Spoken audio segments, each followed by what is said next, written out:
Okay, so we're going back to Flamby. Hey, get out of here. Oh, Laura, Roll the dogs initiative. wanted to fight me.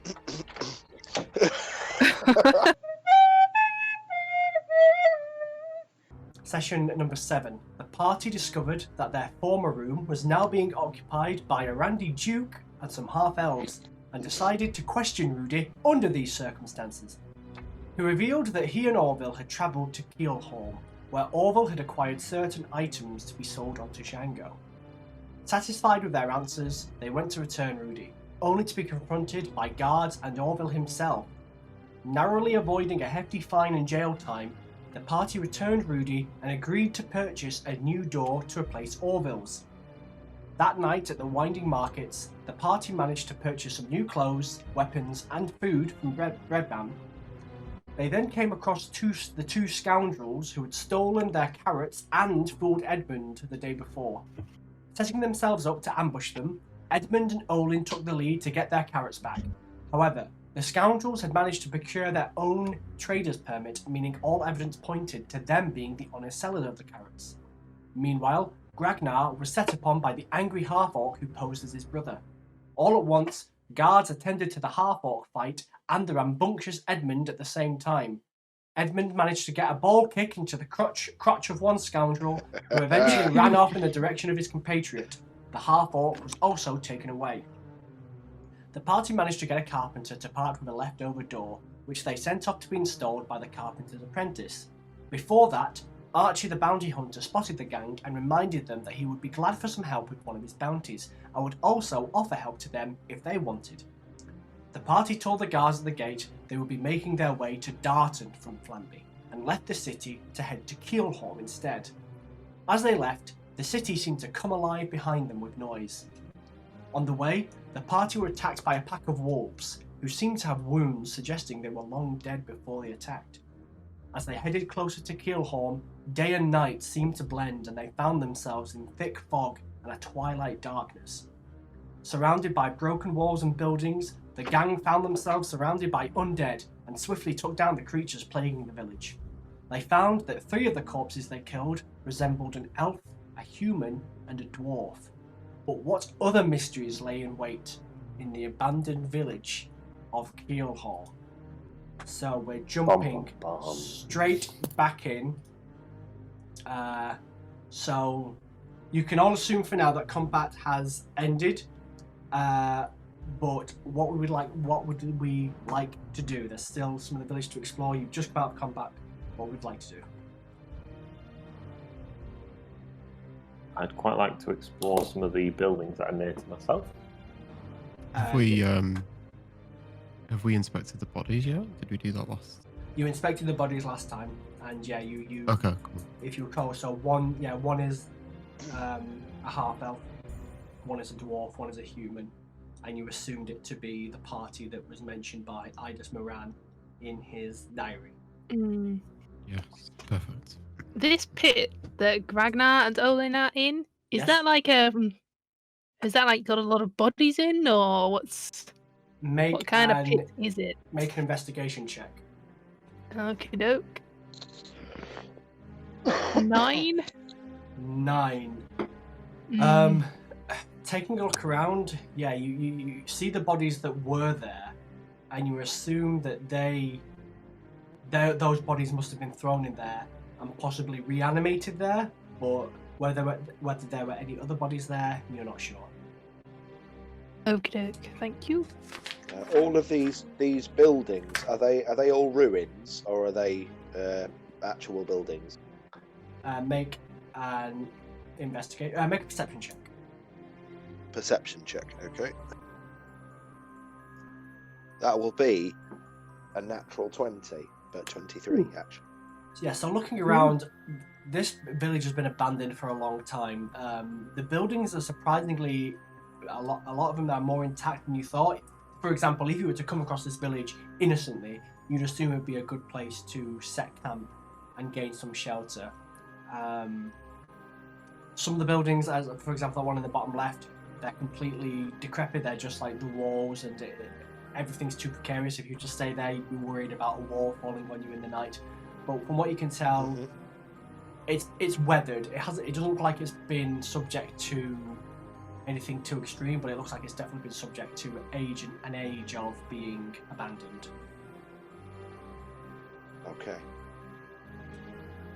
Thank you. It's okay. Can you see at least Another question. Okay, Sorry. go on. What time is it? What time is it? Oh, I'd say make an intelligence check. Looking at the sky, using my soldier's brain to judge things.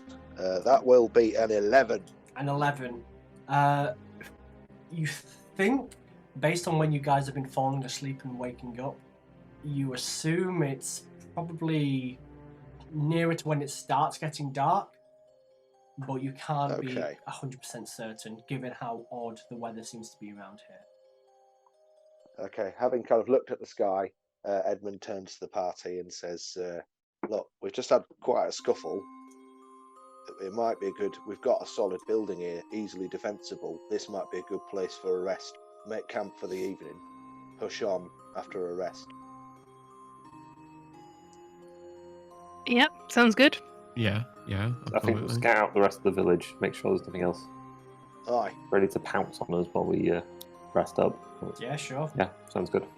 Okay, Yeah. who wants to explore what part of the village? I'll head off. Yeah. With others. I'll head off up this way. Boom. Up that way? Okay. I'll go with Castelli or something. Okay, so over here you start to see A dragon! Ancient red dragon. this. Okay. And just remind me what the brown squiggles are. Is that broken bits of wood and stuff? They're dead trees. Dead trees, thank you. Yes, as you can tell. I'd be very tempted to head up the path. Yeah, I think so. Looks Okay. like there's Just something have a at the end sneaky of it. peek. Are we all going up to the path? Emma? Okay then, we'll all go up to the path. Just give me 1 second. Oh, pardon me. Sorry. This music is so creepy. It's good as It really is. Really yeah. good. It's Mhm. really, really good. So up this path, Fog and zombies. you find crackling in the centre. It looks like a campfire. Ah. Ooh. Oh. I guess get ready for this. Oh. Oh. Oh my goodness, look at this! So this I found. For some reason it's cropped out the name of the Patreon. Whoever wrote this map, I will put the name of your Patreon in the description of the YouTube video. I promise. Otherwise, copyright strike me. Okay. You find yourself at a campfire. For some reason, it's a lot darker here than the rest of the village.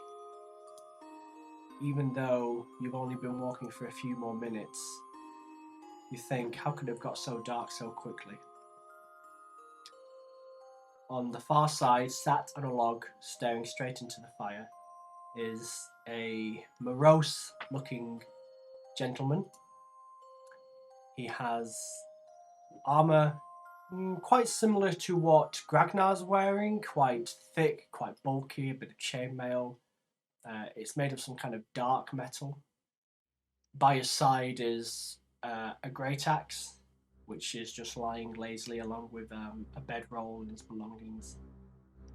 And he's simply just staring into the fire,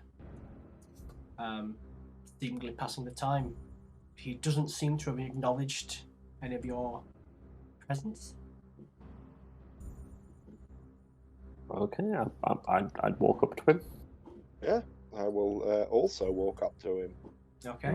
Right. You don't need to worry about your tokens for now. Okay. Okay. I mean, move them to where you'd want to anyway. Okay, right up to him. Evening. Says,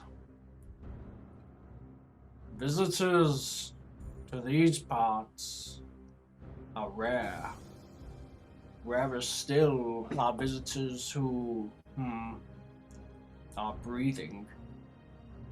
And who, might I ask, has stumbled upon this accursed village? My name's Edmund. Hello. Good evening. And the rest of you? Evening. My name's Talius. Talius, a fine name. And you, the green one? I'm Gragnar.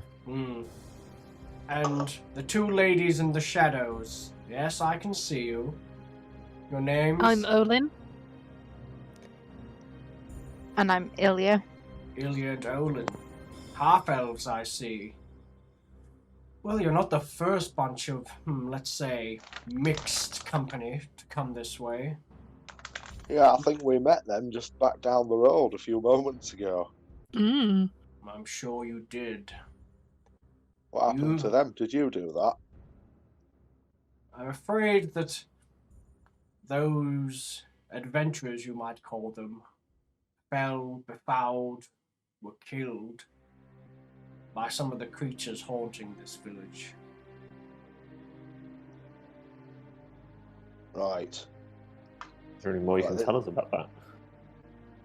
I mean, what's to tell? You all seem pretty wounded to me. It seems you might have encountered them yourselves.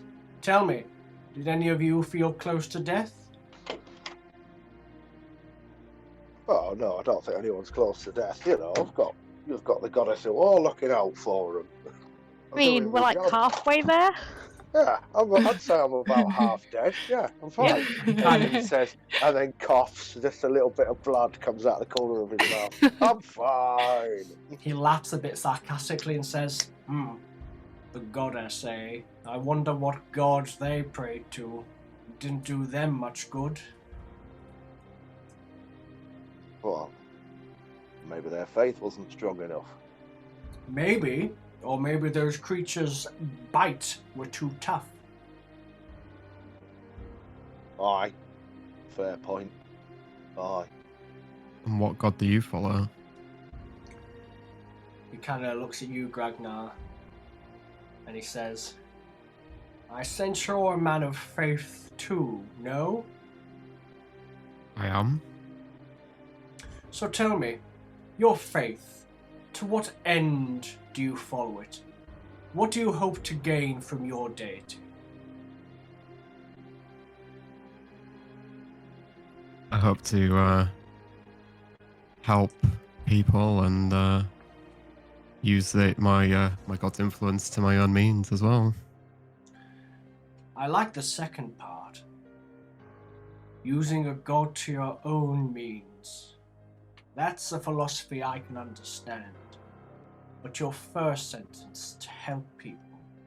Tell me, have people been kind to you? Not everyone, but that doesn't mean I shouldn't be kind back. You're still naive to the world, new to the continent, I bet. I'm a believer that people have one goal, and that's their own self-worth, and their own self-improvement, you might say. The god I follow promises me, and only me, everything and so much more. The trouble is, with everything and so much more, and at this point Edmund has rested his hand on the hilt of his sword, is that the everything comes from everyone else. And sometimes they're not willing to give up what they've got. But you'll take it anyway. I'm getting that kind of feeling from you. You're an astute observer. I've been Yes. around a bit. I suppose that to gain everything, one must take it from someone else. But if those others do not deserve it, am I really taking something? Or am I merely gaining what was mine to begin with? And who are you to decide who is worthy and who is not? I, my friend, am someone who will be above all very soon. I don't think so. Edmund, I'm sorry everyone, Edmund draws his sword. The man sighs and picks up the great axe and says, "You seem a good man. I would hate to take everything from you too." And what's to stop us taking everything from you?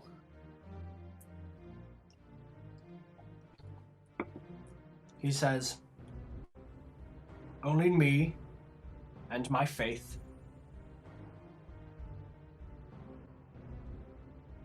I think it's time to see if your faith is misplaced. Am I taking that as a threat, Mr. Perry?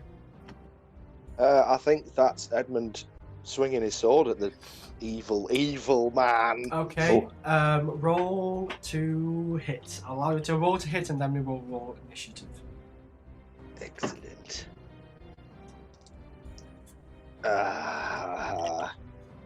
5.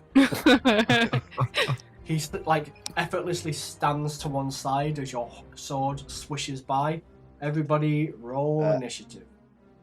Just before that happens, if it's all right, I will use my War Priest ability to just have one more swing at him. I was just weighing him up with the first one, you see. Tell me, does War Priest have slots? Yes, it does. Yeah. If you want to do it, go for it. Yeah. I get to do it 3 times a day, basically. So, Okay. And I've got 2 left. So, here we go.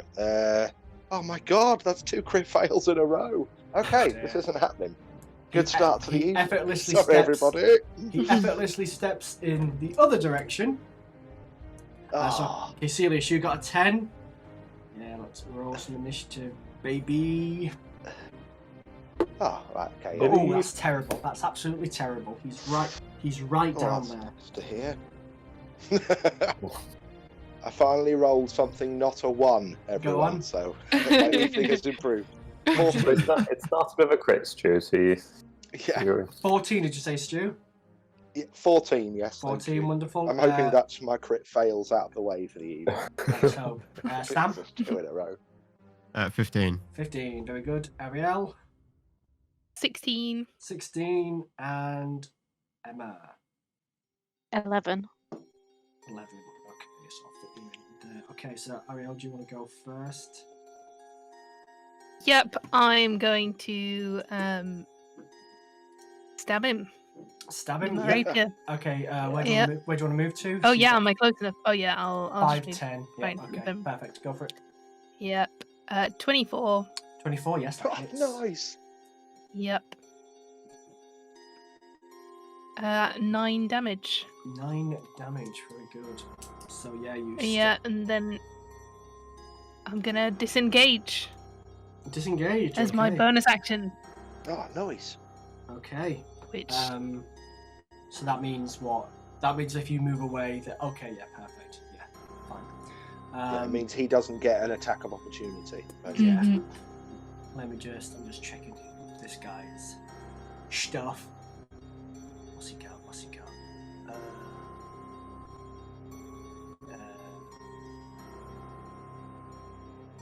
Never mind. Okay, Sam, Gragnar, you're next. Okay, I'll take out my flail and shield and I will swing at him. Go for it. Go, Gragnar! 10. 10, no, it's not enough. His armour is as thick as yours, and your flail just bounces off it, and it kind of gives you a stern look. Do you want to do anything else? No. I will end my turn. Okay, next is Edmund. Right. You can see Edmund's face is filled with confusion.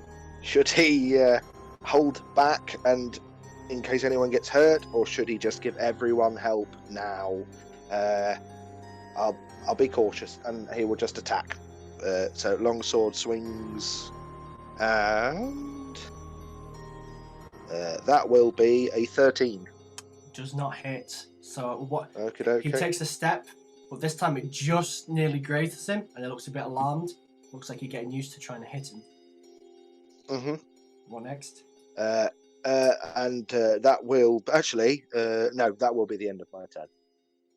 Okay. And next it is Axe. Okay. I'm gonna. If I move there, can I firebolt him? I'd say so, yeah. Cool. 12. So I'm guessing no. 12, no. He ducks down as the flame just passes overhead. But he's looking very, very furious now. Is there anything else you'd like to do? Ooh. No, I think that's it for now. Thank you. Okay, perfect. And finally, Keelhaum. I'm going to take a couple steps back, just in case, and I'll cast Eldritch Blast. Yep, go for it. Ooh, 24. 24, Ooh, yes, that nice. hits. The 8 damage. Head pop. 8 damage. Yep, Mhm. so the bright green flare hits him square in the chest, and he looks at you, Keelhaum, quite... You thought he'd be in pain, but he looks more intrigued. Dum, dum, dum. He's a perv. Get it. He's the nonce as well as the bonce. Get him. Could be another warlock on our hands.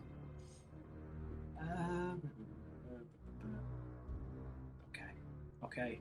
Edmund, he's going to look straight at you and say, "Oh, I think Laura's just found out who won UK drag race because she's screaming." Edmund, he's going to look at you and say, "Let's see where your faith gets you, good sir."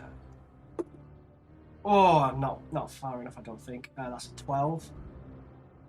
No, Edmund laughs. Very good. And goes, "My faith gets me a long way." He says, "We'll see," because this guy has extra attack. Oh, Ooh. That is a 24. oh no, that's more than enough. Oh, good. This is when things get real bad. Uh-oh. Oh, you got so lucky. 5 slashing damage. 5 slashing Oh damage. my god, I'm still alive. This is excellent. 5 slashing damage. Edmund says, "Ow." Okay. I'm trying to think of... What... Actually, who would it be? It would be this guy. Get out of here. Don't... Yeah, I heard you. Yes, I did. Don't spoil it for me. Get out of here. Hi, Laura. Don't spoil it for me. I'm trying to find... I don't think this guy has any bonus actions. So instead, he's just going to start moving away. Ah, scared of me, are you?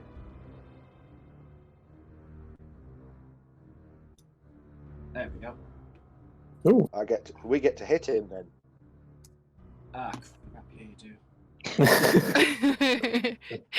Yep, go for it. Ah, you bastard. Here we go. That's not me as well. Yes, it'll be Yeah, you as well. okay. Bugger. I got 23.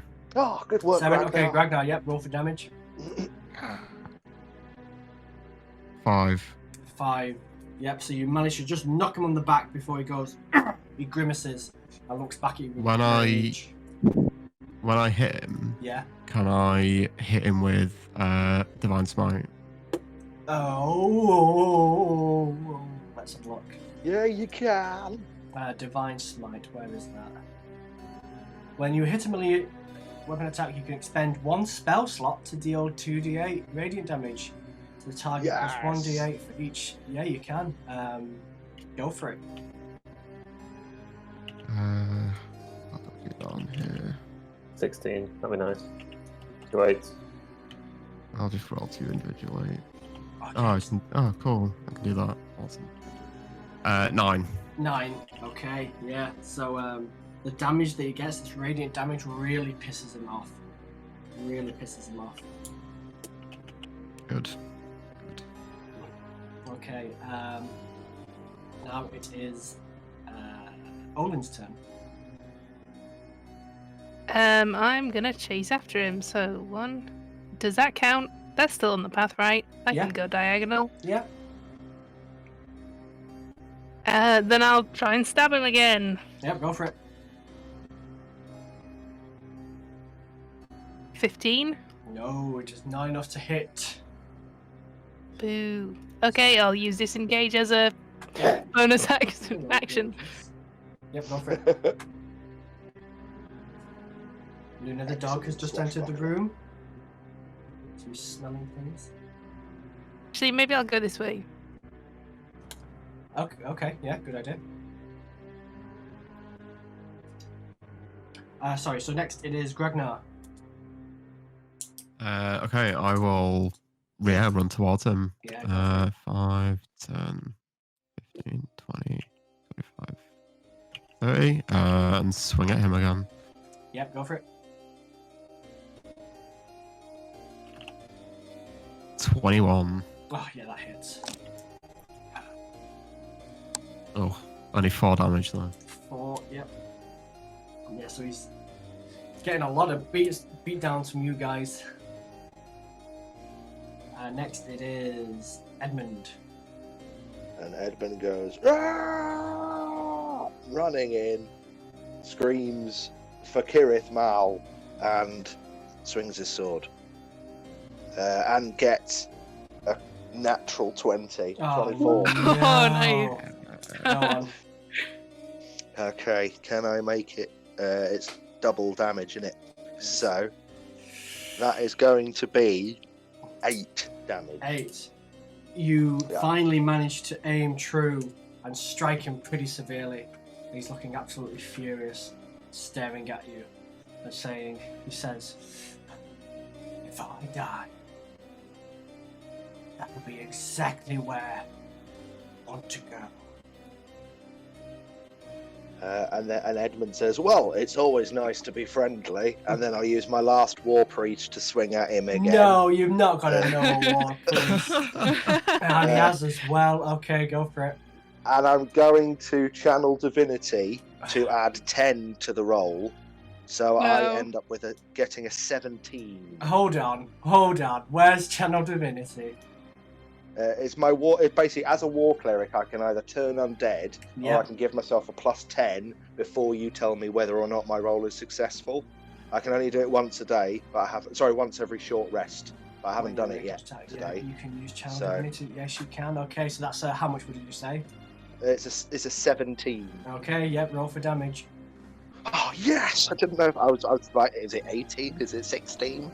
That's going to be 4 damage. You slice him down, and he kind of spits out blood, and just smiles at you, and he just begins laughing. Edmund just goes, pervert. And those will be the last words he ever hears, as he drops down dead to the floor. Yes! Just to And give you Edmund some, raises his sword. just to give you some in the aspect air. of how lucky you Sorry. were, Edmund. Yeah. When I rolled for damage, Mm-hmm. I rolled a 1. The weapon he has is a Kirith Mal 1. protects. The weapon he has is a 1d12 damage plus 4. Oh my god. And I was Oh my hoping goodness, it would be yeah. enough to scare you all off. But clearly that was not the case. So this gentleman falls dead to the ground. Alright, let's take a look at his body. Pat him down. Yep, do an Rifle his investigation check. pockets. 21. 21, yep, so you go rifling through his pockets. And you seem to find that he himself has been keeping a diary as well. Reading through it, he seems to mention a few things. He seems to mention the party, Idus Moran, who came along. He mentions how he managed to offer 3 but Idis escaped. He then describes how he has lost the tool, and then he describes how he seems to have spent the past few days mulling on this tool, where he could possibly acquire a new one, where his old one could possibly have gone, and whether it was nabbed by people who understand its significance, or whether it was taken by people who don't. And he seems to make a note of either way, it's a dangerous outcome. And with 21 as well, you skip through and you see that familiar logo of a skull. And what you understand is that this gentleman seemed to be conducting some kind of ritual to create a portal of sorts to somewhere called the Shadowfell. That doesn't sound very friendly. He talks about discussing with Morgan, and I'll send all these. I'll make more thorough notes and I'll send them out to people.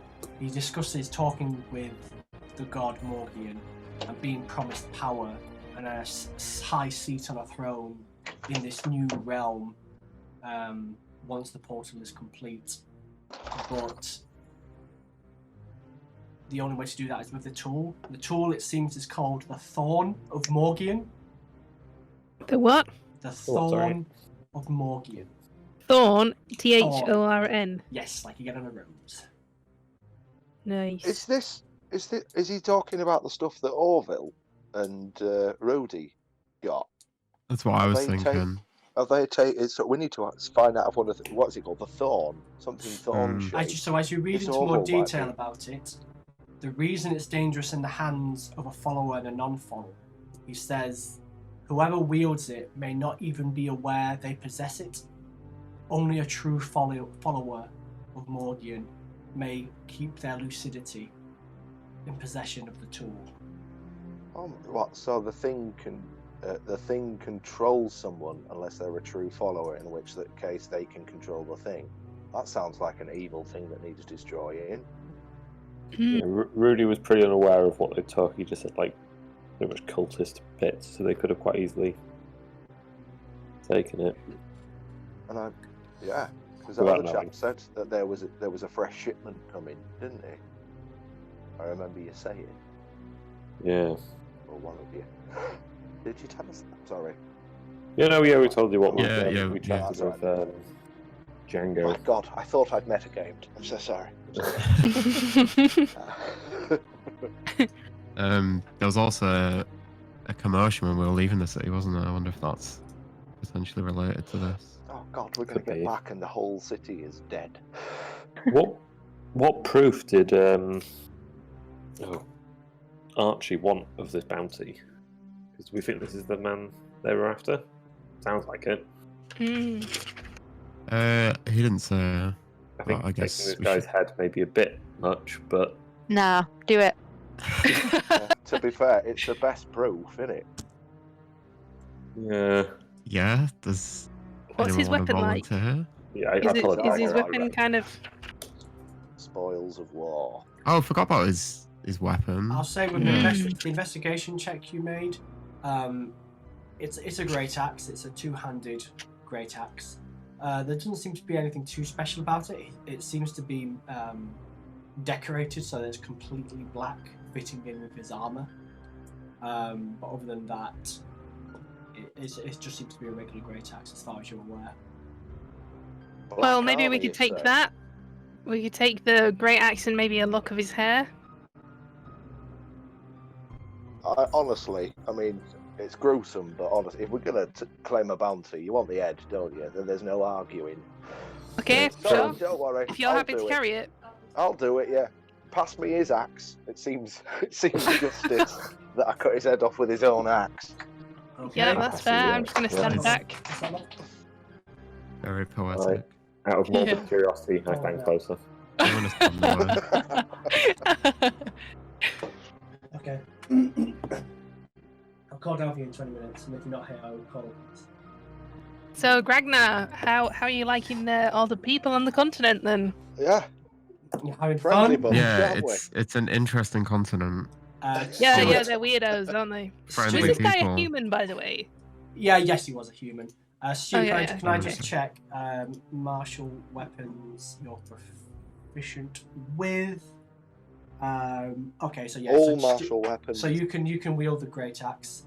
Could you make Well, a it's either, and I put this to the party, I can either do it with the axe, and Edmund pulls out like his surgical kit and his very sharp surgical knives, and just says, or I could do it surgeon style. Which would you prefer?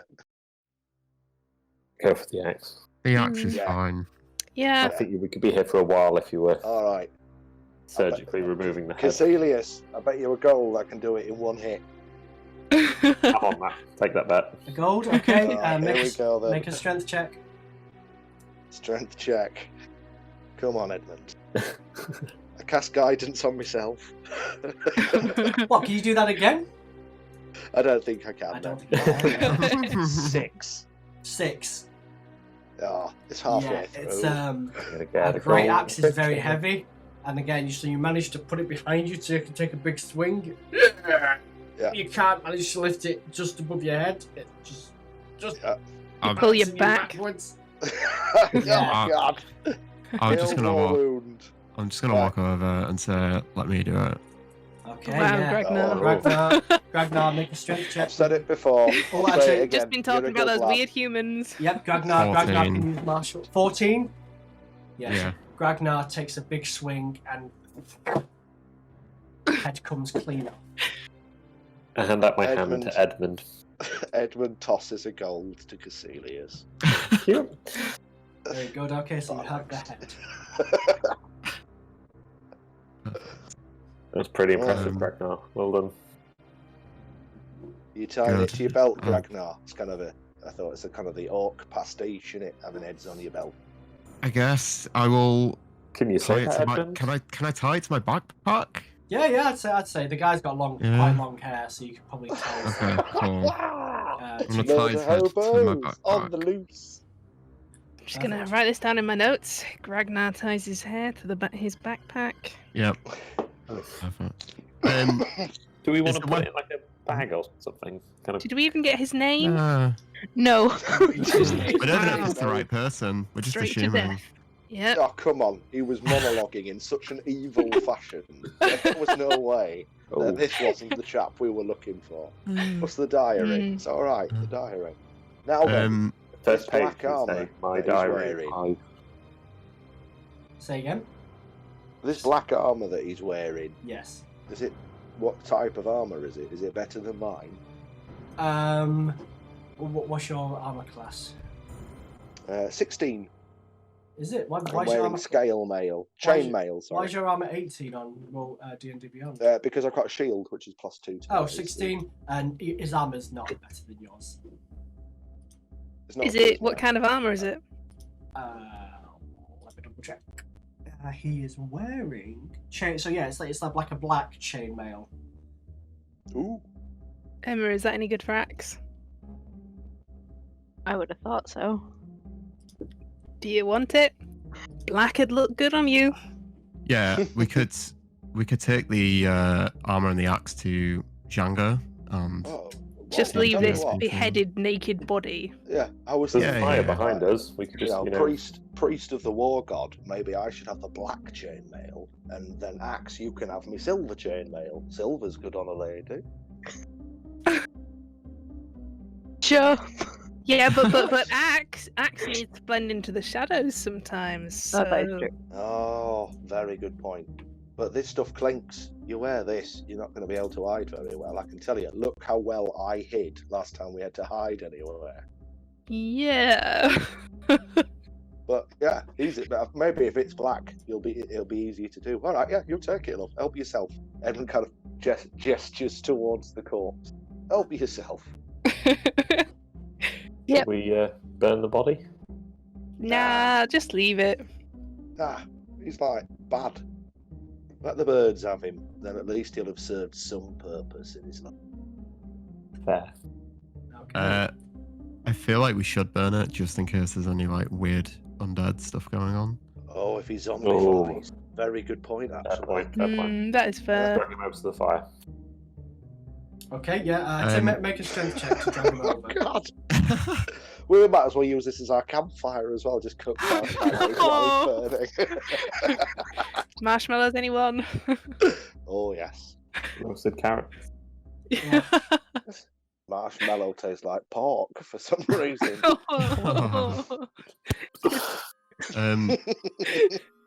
Does anyone mind if I keep hold of this great axe? Go for it. You have it. Okay, 18. Can I Yeah, drag a body okay, with so an 18? yeah. You managed to effortlessly drag the body I'm over very to the weak. fire and place it there. Cool. Without his axe, are you taking the armor? Yeah, I'll take it. Without his Okay, I armor presume the armor's already off at this point. and headless, the body begins to crackle, and you watch as the skin blisters and burns, and then engulfs in smoke. Nice. See that? That's what happens when you oppose the goddess. That. Who is it you follow, Edmund? Goddess of war. Kirith Mal. He does say her name a lot. Like, a lot. I mean, I've been praying to her this whole time. Have you always been interested in her? Well, actually, no. It's a bit, well, it's one of the, it's a funny story, really. It was. We all sat around the campfire for this. It's a campfire story. I think Yeah, we yeah, are. Origin definitely. story. So, as if Gragnar and Olin immediately ran around the campfire. I'm so glad I've got some breakfast from everyone. Let me pour you all a rum. So glad I Oh. recorded this. All surrounded by a burning body. Yeah, can we move the body onto the fire? Yeah, as well? yeah. Let me, Yeah. allow me. There we are. Are we happy? Yep. Ecstatic. There we go. Brilliant. Let me see if I can change Oh, this. it's so wholesome. See if I can change the status to burned. Is that a thing? It doesn't look like On it. fire. There we go. I'll just use this. And that's fine. Oh no, that worked. Oh no, you guys are drawing it. Sorry, somebody drew it when I pressed the thing. Doesn't matter. I was excited. But go on. Okay, so we're sat around. Edmund. Yeah. So, as you know, I served most of my life for the king in the army, and I spent most of my time campaigning down in. Is it? Sorry, is it the southeast where the orcs were? It was, yes, in the desert. Yeah, countries. south. Pincel, is that right? Pincel is the southeast of Malcusia, yeah. Yeah. So I've spent most of my career in Pincel, campaigning down there. You might remember the war with the orcs a few years back.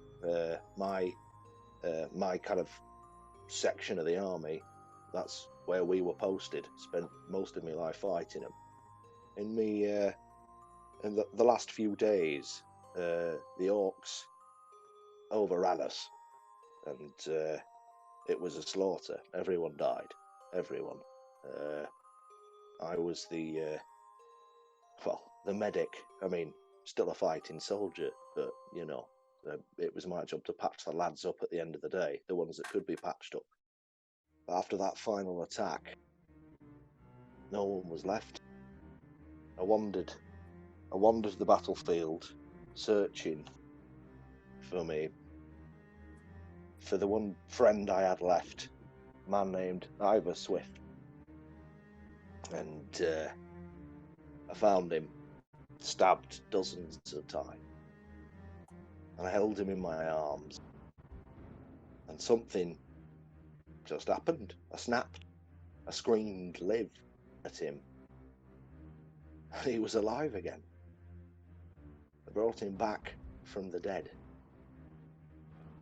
and it was at that moment I felt a presence inside me, and it was her. It was the goddess of war.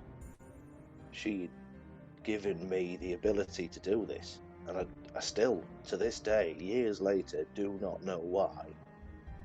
And That's why I'm out here, adventuring with you lot, figuring it out as I go along. For some reason, I've been given these powers, and I'm here to figure it out, basically, folks. And that's why I want to go to this temple in Aquaria, the temple to the goddess, and maybe the priests there will be able to tell me why I've been given these abilities. I mean, I'm just a normal bloke, humble soldier, but now I feel like I've become something more than that. I need to know why I've been chosen. Well, Wait, where are you trying to go again? Aquaria. Aquaria. Oh yeah. Love that. Yeah. Really Oh, poignant geez. story. Wait, what are we talking about? Sorry,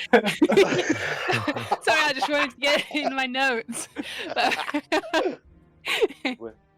They say there's a temple there with a waterfall built into it. Ah, yes. We've talked about this before. That's where I'd like to go. But, you know, we'll get there in the end. The goddess is guiding me. Is now a bad time to read you the Elf and the Maid, or I mean, we're around a campfire. Oh, I think you should. Absolutely.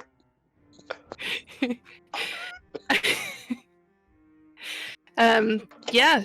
Do you really want it? Just to, Well, you know, Stu, comfort you after remember this strange talking. Edmund has read The Elf and the Maid. Oh yeah, that's true. You swap pages, if you recall. Yeah. Yeah, You've got the fanfic. context set it. You Yeah. could Yeah, read I that have one got the instead. fanfic, yeah. Oh, absolutely. But then Bit of everyone else fanfic. doesn't have the context, you see, of the original. So many subtle levels of that tale. So what we're saying is it's a bad time. You hear a loud pop as it seems like part of the skin of the man's corpse is like popped with Oh, heat. Jesus. Edward goes, "Way!"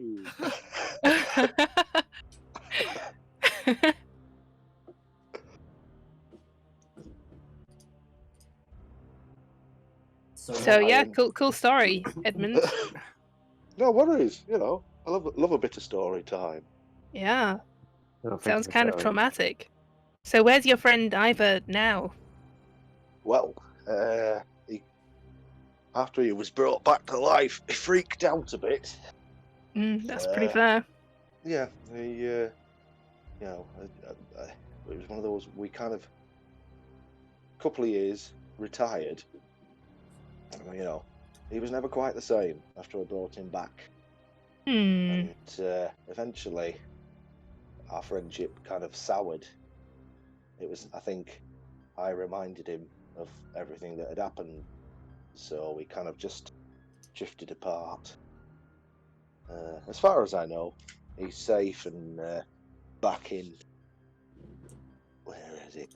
Port Reach. And one day I'll go back and hopefully he'll be Reach, but I figured I had things to work out. Me being there was doing him more harm than good. So I left him to it and left to seek my fortune, as it were. That's Well, fair. So never the know. bloody sands business, is that this orc stuff? Aye, that final battle, it became known as the Bloody Sands. So, and as I am one of the very, very few survivors of that battle, hence Edmund of the Bloody Sands, it was me, Ivor, and a couple of officers. That was it. They didn't really know. It was a disaster. Well, I'm sorry to hear that, but I'm glad you're still around. Oh, thank you very much. That's a lovely thing to say. Well, I am also glad I'm still around. I don't want to poke the flames here, but I think there's a elephant in the room we should address. 2 elephants What's now. that? Are there elephants in this world, Si? Yeah, sure. Is that the first elephant in the room? If there are actually elephants in the room? When I said that, it made me think. Are elephants? Yeah. Anyway, I'll continue. Gragnar, what's your opinion on this? My opinion on the what? Bloody Sands. I mean, Oh yeah. they're distant relatives, you know. I don't really see eye to eye with full-blooded orcs. Okay. So there's no tension between, say, you and Edmund that we need to be aware of on this. We're all good. No, full-blooded orcs don't like me, and I don't like them. Good to know. Okay. Accent only in the room, one corner going, what the heck's an elephant? Sorry, I muted. Can you hear me? Yeah? Can now. Yeah. That's weird. My phone is telling me that I'm muted. Yeah, it says you're muted actually. But Yeah, I'm you're here. showing up. Oh. Magic. Well, that's weird, isn't it? What I was going to say is, no, Ragnar's a good lad. Full-blooded orcs are a very different thing to a lovely lad like this young man here. Thank you, Edmund.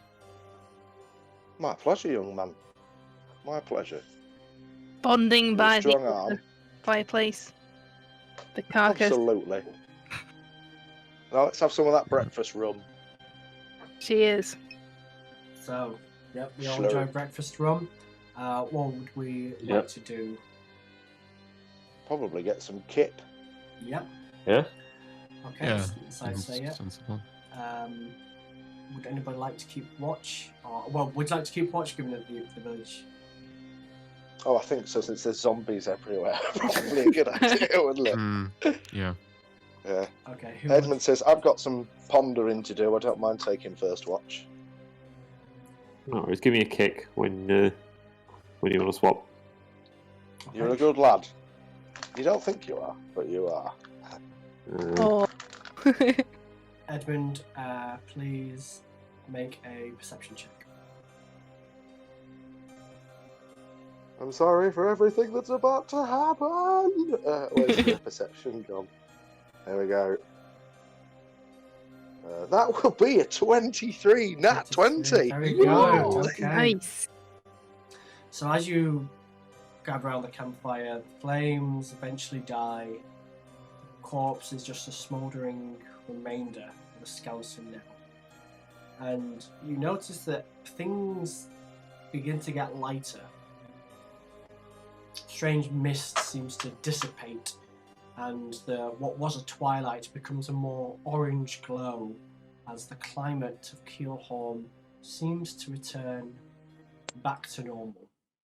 Satisfied that danger has passed, you return to sleep, safe in the knowledge that you protected your friends and defeated a lot of foes.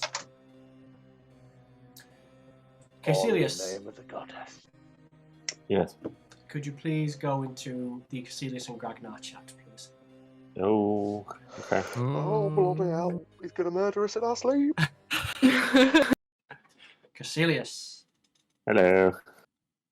the fight was odd for you. You've come across another man who worships a deity, promising them great power. That unnerves you as you sleep.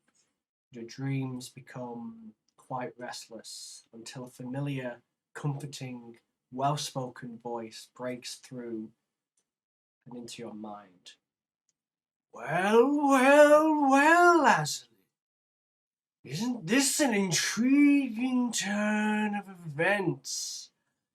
It seems I'm not the only one trying to influence the realm of you mortals. No. I've had dealings with him in the past. The diseased one, the esoteric one, the one of death they call. I had no idea he had his own little pawns, but you did well. You were lucky, very lucky. I'm beginning to get nervous that you're not up to the task, seeing the strength of Morgan's foes. Tell me, dear Aslan, do you have the strength? I do, Master. Very good, very good. I sense What it do you is... wish of me? For now, simply grow stronger. You've surrounded yourself with allies. A very wise choice, very wise indeed. It would take more than just your faith and your power. A company of people might be just the thing, but be wary. I think that Morgan may have more under his wing. He seems to have us outnumbered, but the way you're going, I think you could soon outnumber him. Tell me, the realm of death, does that interest you? Not as long as there is fire in my body. Very good, very good. A test, and there will be more tests still, but you're still as you were back before you met me and back when I was observing. A great student and a fast learner. Very good, Hazel. Very good. Rest now, my mortal one. Soon all will be revealed, and soon your power will become one that transcends realms and existences. Goodbye for now. And we'll go back to the next chat. Bye. It's been good. Whoops. Okay, we're back. Hello. So, Hello. Edmund, with your perception check, despite, again, the danger subsiding and the climate returning to normal, Caecilius' sleep seems a bit restless. You see him sort of like mutter and mouth and like turn a bit, but nothing too concerning. Yeah. But of all the party, yeah, Caecilius seems a bit restless. Okay. And then morning comes with no issue. Huzzah! Good. The fog has disappeared. The natural morning light is there. You now realise you've somehow synced back up to the 24-hour day cycle. Huzzah! Success. More rum, anyone? Absolutely. Breakfast rum, hooray! How much rum is in there again? I had a whole bottle, and I feel like we only had half a bottle last night. Okay, that's fair. Half a bottle. So you've drank a lot more than half a bottle. If you've had half a bottle. Okay, well, there's probably enough left for me, Edmund, and Axe. I'll say there's enough left for today and one more day. Oh wow, we're talking days of rum. I mean, it's okay. Right. I'm too generous of you. Yeah, today and one more day. That's it. But then we're gonna have to head back to Coburn to pick up some more. Yeah. I imagine there'll be other places of rum.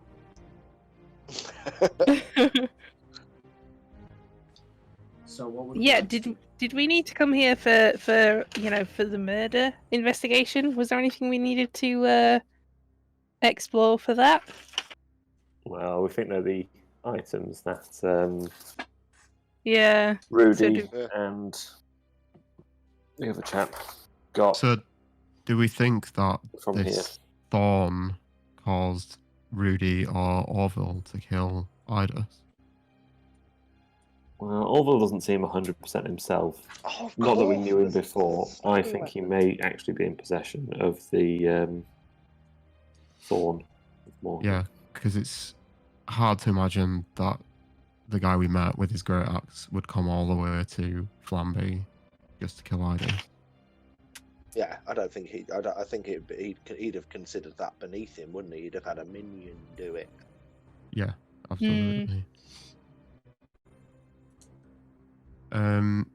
Do we know if this path that he was running off to leads? You also can't really stab with an axe. No. Sorry. Yeah. Just as a... No, exactly. Yeah, it was a curved blade, wasn't it? Yeah. Yeah. Yeah, what's up this path? That's a very good point. Shall we investigate? Yeah, I'd say whoever wants to make a perception check. I will make a perception. Join me. Everyone gets a perception check. 17. 17. So you see that the path essentially winds down to mountain path. So if you were to keep going, you would essentially end up in the mountains to the northeast of Keelhaum. Right. Okay. Okay. I So don't it's think we probably need to head just- into the mountains as yet. No, it's probably just an escape route. Aye. Do we head back to the City of Rumours? I think we should. Let's go We should turn check in out the that bounty. village. Our Right. fave place, but yeah.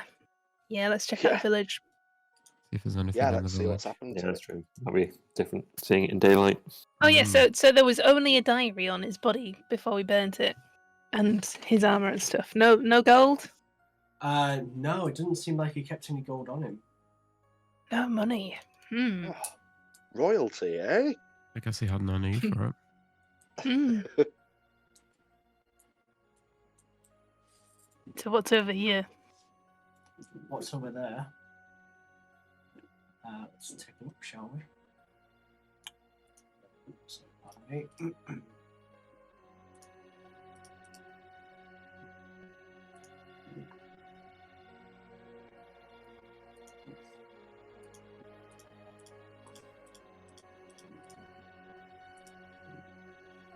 Well, would you look at that? Oh, no. Oh no. Oh, If you remember when Ragnar first did his Detect Good and Evil, there Yeah. were That's presences true. here, yeah. and here. Right. Everybody roll initiative, but make sure you click long rest on your characters as well. Ah, yeah. We were very lucky for them not to attack us in our sleep. Yeah. I got a 15. 15. Sorry, let me just... 11. 11. No. Sorry, hold on. 9 for me. No. It's Ragnar 15. Okay, Sirius 11. 9 for Edmund. Olin. 11. 11 for Olin. And Axe. 21. 21. Very nice. Okay, let me just roll for these two fellas. Let's do some HP first. What?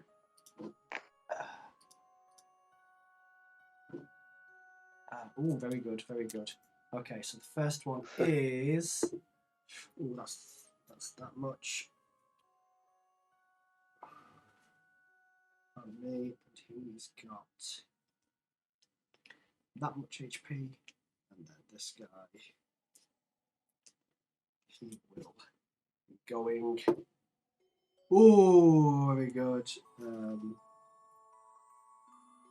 And he has this much HP. Okay, this guy's turn first, and he's gonna go up to Caecilius. And Caecilius, he is going to Whoa. come at you with his claws, which will Oh. be an 18 to hit. That hit. That hits, and that will be. I don't know. I've been doing this before. Oh, hello, Danny. That is an 8. Oof. That hits. But And as could a you reaction, Hold on. First of all, could Oh, you yeah, roll okay. a Constitution saving throw? yep. Uh-oh. Ooh, that would be an 8. An 8. An 8. You freeze and drop down. You are paralyzed.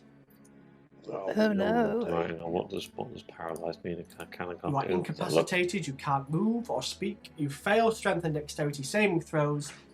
Throws against you have advantage, and it's a critical hit if it hits. So, I'm next, just having a look at what the reaction if I need to use words. Yeah, verbal. Okay, no, I can't do that. That's fine. next it is Axe. And I'm going to hit the one that just attacked Caecilius with my longsword. Yeah, go for it. 19. Yes, that hits. For 6 damage. 6 damage. Very good. And I'm going to action surge, seeing as how he's unconscious and, well, paralysed. And do the same attack.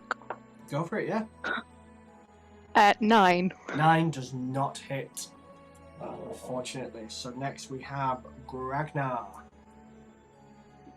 Okay, I will move over here and swing at it. Yep, go for it. 13. 13. Ooh, yes, that hits. And that is 11 damage. Wow. Okay, yeah, that Nice. just drops. Ah! Dead. Real dead. I'm just gonna get rid of it. Gone. Okay. Anything else, Ragnar? No. That's everything. Okay, so next it is this one's turn, and seeing Caecilius on the floor, it's going to come over, and it's going to bite. Stop, gonna he's already dead. Give Caecilius a bite. So first of all, it is advantage. So As a Whoa. reaction, yeah, oh yeah, go on. can I give Caecilius protection? So basically, it gives yes. disadvantage on attack rolls. So it'll just be a standard. Oh, it will be a standard. You're absolutely right. Unfortunately, I rolled a natural 20. Ooh. Oh. Oh, Sorry. no. And it's automatically a crit anyway because he's paralyzed. So is it a Ooh. double crit because you No, critted it's- an automatic crit? No, there's no such thing, unfortunately. But let's see. Let me get my 2d6 out. 8. Rip. That will be. Tell you what, that's bad. That. How much has he got? Because I don't want to kill him. Oh, he'll be fine. That's 24 damage. Yep, Oh I my am. god! How does that count? Hang on, wait. Let me work this out. Yeah. Okay, right. If it was 34, you'd be completely dead. If it was even 4 more damage, I'm completely dead. Oh, Oh my god! No. I am on 2 more damage. I'm on minus 15. So are you? What, after 20? Oh. Of course, because I hit you the first time as well. Ooh. Yay. Oh, I'm so glad though, because you got away with the boss fight so easily. Yeah, I was gonna say we just like ruined like a fallen paladin, Yeah. and now we're being killed by ghouls. And next it is, well, it would have been good, Celius. It's Olin's turn. Oh, I was just rubbing it in. Stab. Stabbity stab. Is it just this guy now? It's just that guy, yeah. That guy? Give him a stab, yeah. 14. That hits. That's an 11. Oh, wow, yeah. So, furious at seeing her companion just killed, Olin furiously stabs, and yeah, like you can see this being's body just jolt back with the force of it. Yeah, good show. Anything else, Olin? Well, that's the only person left alive, right? The Yes. only bad guy? Yes. Then I think that's it. Wait, did you say it's dead? No, it's just you hit it real bad. Oh, right. Is there someone else alive who's within 5 foot of it? So it's like Gragnar or Axe? Are they Gragnar's- within 5 foot? Gragnar and Axe are both within 5 foot, yeah. Okay, well, it turns out I get an extra d6 damage when someone else is there within 5 foot. As one of my rogue thingies. Really? What's that called? Yeah. It is called Sneak attack? No, she's not sneaking. it's it's part of the sneak attack. You weren't hidden. You don't need advantage on the attack roll if another enemy of the target is within 5 foot of it. Hold on. Once per turn, you can deal an extra one Teamwork. to one creature you hit with an attack. With finesse, yep. If you have advantage on the attack roll, you didn't. No. But then you don't need advantage on the attack roll if another enemy of the target is within 5 foot. If another enemy at the target, enemy isn't getting advantage. Yeah. Yeah. Fair enough. Okay, so what's an extra d6? Yep. Which Yeah, I'll just roll roll it. manually. I rolled a 5. Oh, that's a good hit. Nice. Yeah. So yeah, with one you thrust, and then you somehow thrust a bit deeper. And yeah, you've done some good damage there. Edmund, it is you next. Right, well, Edmund will go 5, 10, 15, 20, Mhm. place his hands on Caecilius and cast Cure Wounds. Okay. Yeah, just you roll for that. Caecilius, I'm sorry, you only get 4 hit points back. But So that that's better than stabilizes nothing. me and puts me back up to 4? It does Is that indeed. right? From 0 to 4. Oh my word! So you watch as Edmund lays his hands down, and after hearing the story he told the other night, you can see that intensity in his eyes as he begins to mutter to the goddess. And all of a sudden you see Caecilius just go back to life. Am I still paralyzed? I think as you died and came back, I'll probably say no. I think because it's like a Pokemon. If you revive your Pokemon, I would say it's like still knocked poisoned. unconscious rather than died, I suppose. Yeah. Well, yeah. I wasn't quite dead. You were bleeding out, but you came back from the brink. Okay. And anything else, Edmund? Just Caecilius comes back from the brink of death and is Mhm. greeted with a cheeky wink through Edmund. A cheeky wink. So Is that a bonus action? That is my So, bonus action. Caecilius, It's a wink. you awake, being prone on the ground to an old man winking at you. Good. I good, look. Good. There's a Good look of laugh. actual worry on my face. Not from that. It's just a look of worry. Mm-hmm. Okay, so next it is Axe. I'm just gonna hit it with my longsword. Yeah. Smush it good. 23 23 is a definite hit. Go for it. for 6 6. damage. Ooh, you hit it and you think it's going to go down, but it just manages to pick itself up with the last of its strength. Gragnar. Unless there's anything you want to do, Axel, before we go on. Nothing else I can do. But Okay. thank you. Cool. Gragnar? Yeah, I will just swing. Swing? Yeah, go for it. Gragnar swing.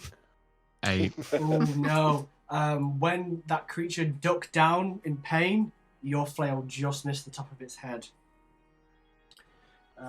It is now... Oh, wait. Oh, no, yeah, it is. So this ghoul looking at you, Caecilius, is going to go for another bite. Oh, you little No. Oh, I've just fixed But that. luckily, unless I get another natural 20, you should be okay. But also, I don't care. Just fixed him. That's 14 to hit.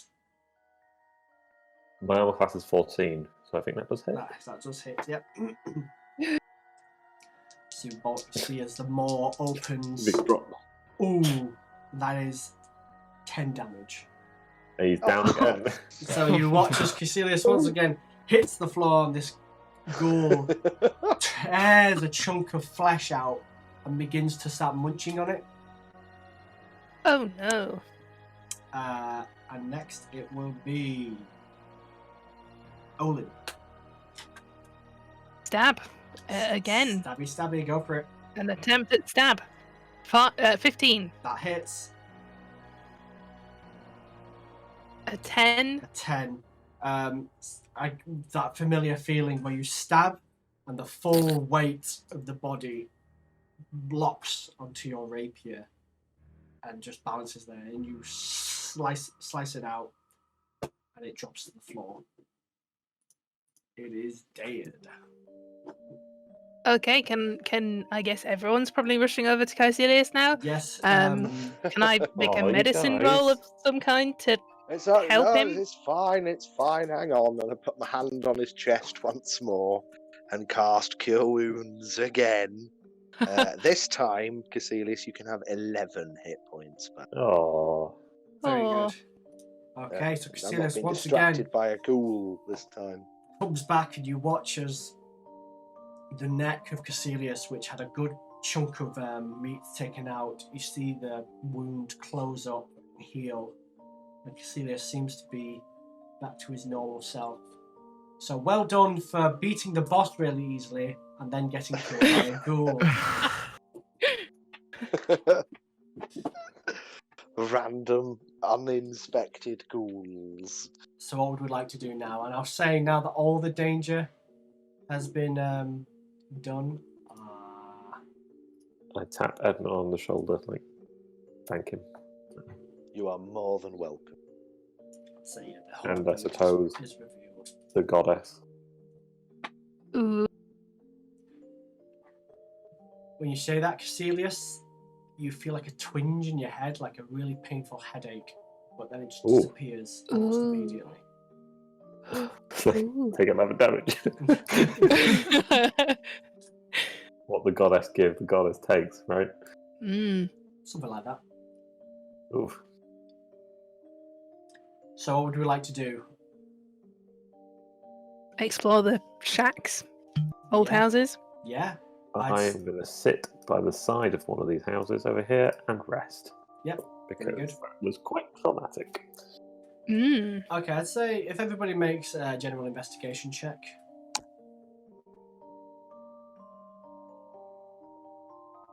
17. Crit fail. Got 10. 7. Ragnar? 10.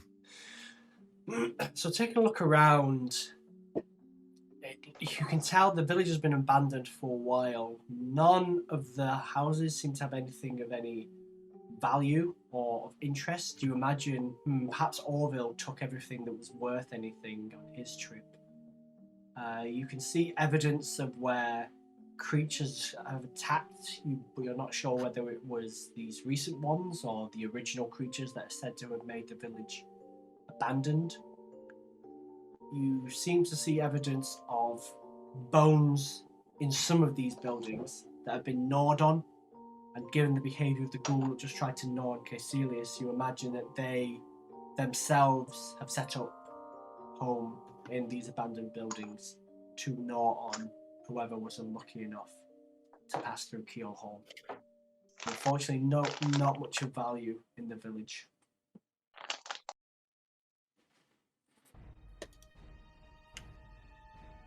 Well, I suppose at least we'll get a reward for the head. That's a bounty sorted. Yeah, I've got the head on my map. Alright. I guess we should head back to Flamby.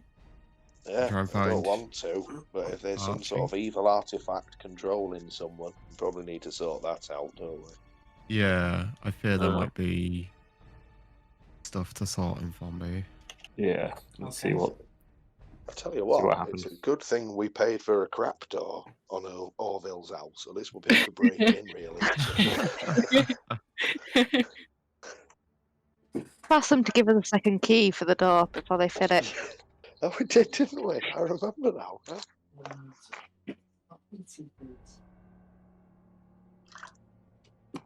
Yeah, say this.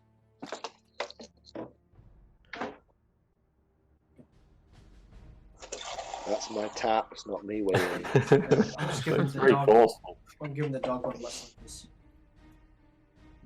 Okay. Go on. Okay, so we're going back to Flamby. Oh. Hey, get out of here. What's the Oh, other one now? Laura, Roll the dog's initiative. wanted to fight me. No, the dog fighting me, make it stop.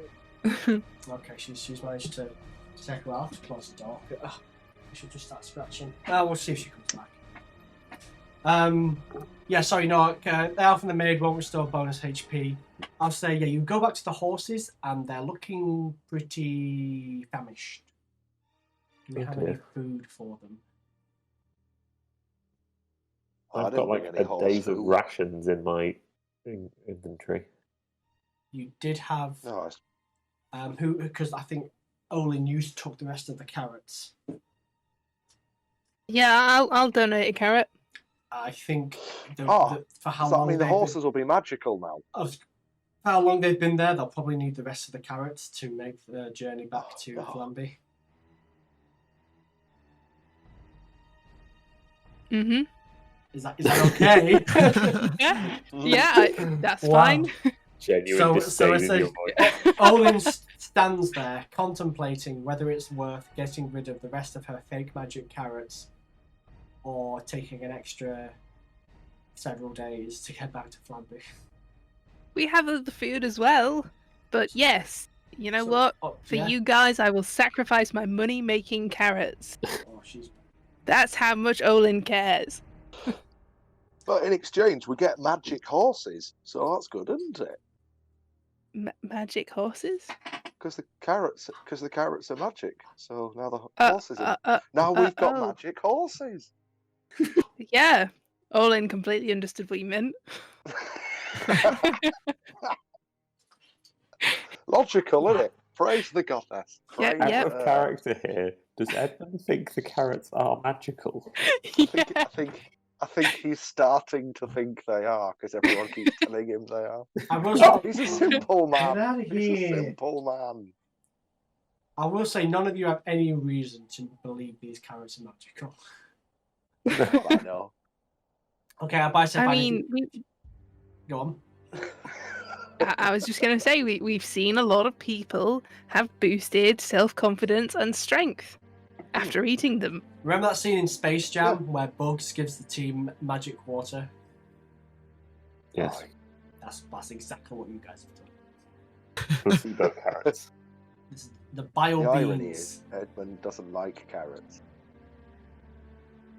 So I'll say, yeah, if Olin's willing to part the rest of the carrots, the horses will be Yeah. satiated Sure. enough for the journey back to Flamby, and I'll say it's another. We'll go back to the world map, ladies and gentlemen. It'll be another zoom. Let's see. Yeah, about 2.5 days travel, unimpeded.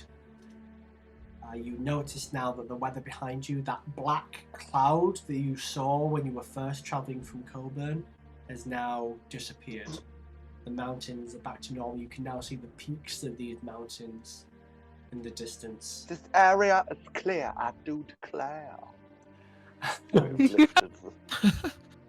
And you once again start to see 2.5 days later, you've all done long rest to make sure you have done as well. So you get will be 2 long rest just to fill up the spell slots and hit die. You get to the familiar queue of Flamby, but this time the queue's moving a lot faster. But you're not seeing as many people leave the city. And eventually you get to the front of the queue and the guards say, "Names!" Edmund Gelson, nice to see you. Snaps a salute. Okay, hold on. Finger to lips. The Edmund Geraldson party. Did you make it to Darton? What happened?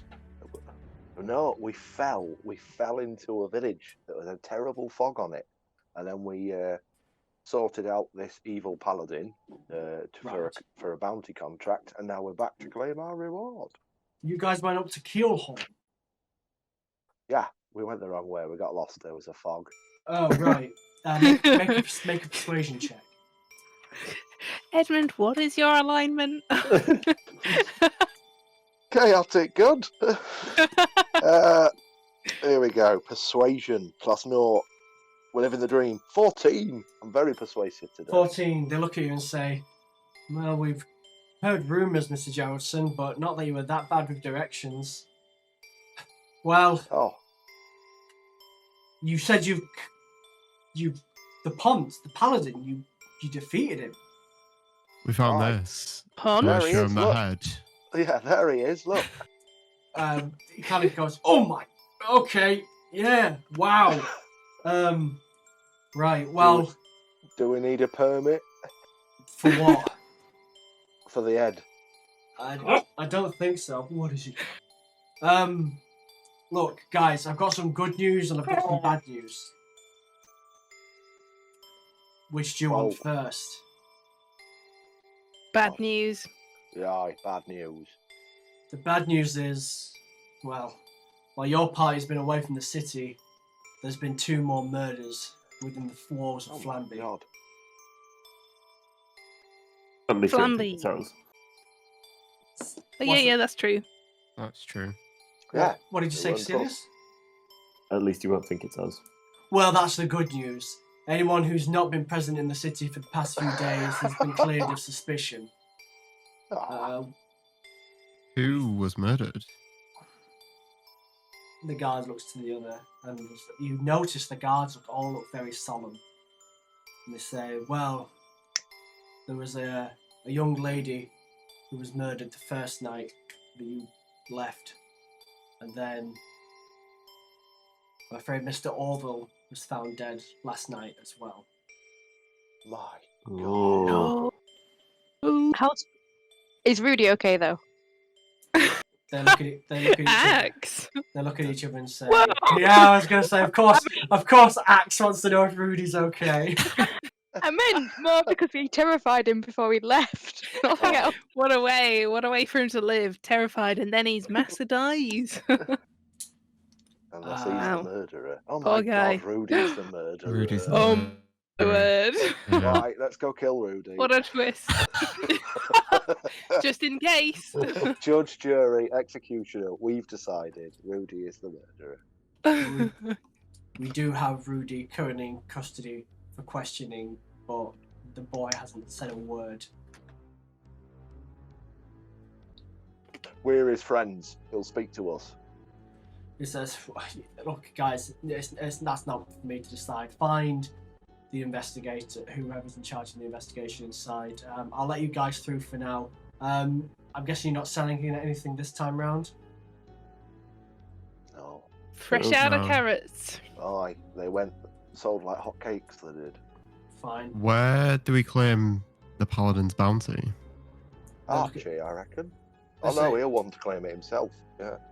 If you go to, well, there's a bounty guild. You can find them in the northeast. Well, in the northeast of the city, just underneath the winding markets. Any more? Thank you. I can see that, and he points to the great axe. Who's that belong to? That's Gragnar's. Mine now. Yours, Mr. Gragnar. We'll add it to the list, and he adds it down. Right.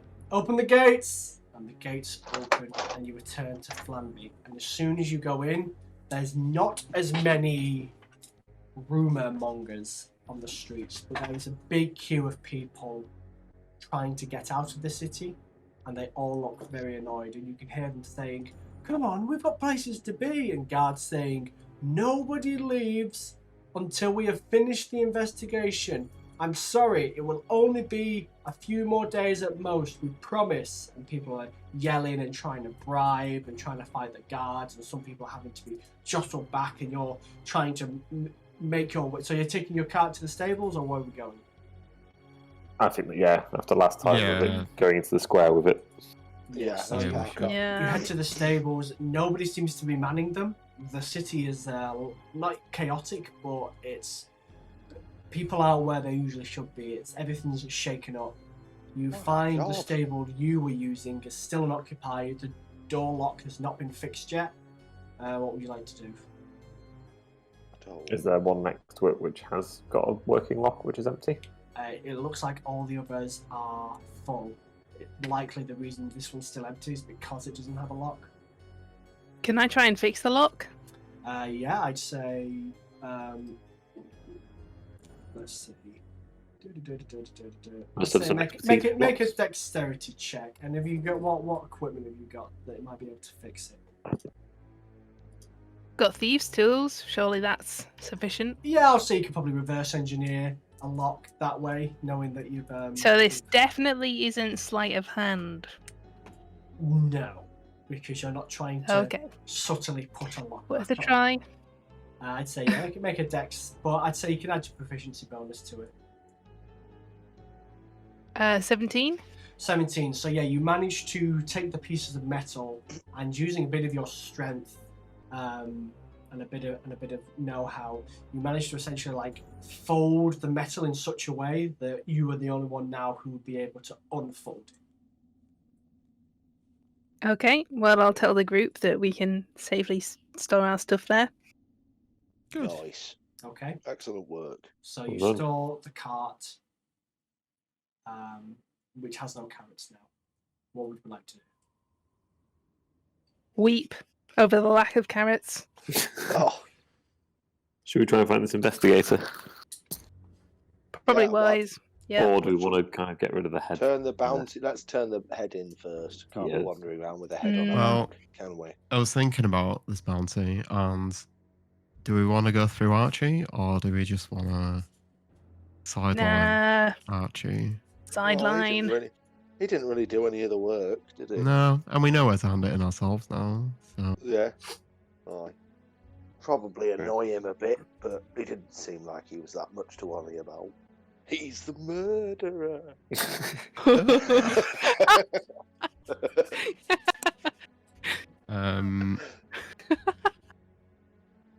I guess we try and find the bounty girl then, which is near the Winding Markets or northeast of the Yeah. Winding Markets.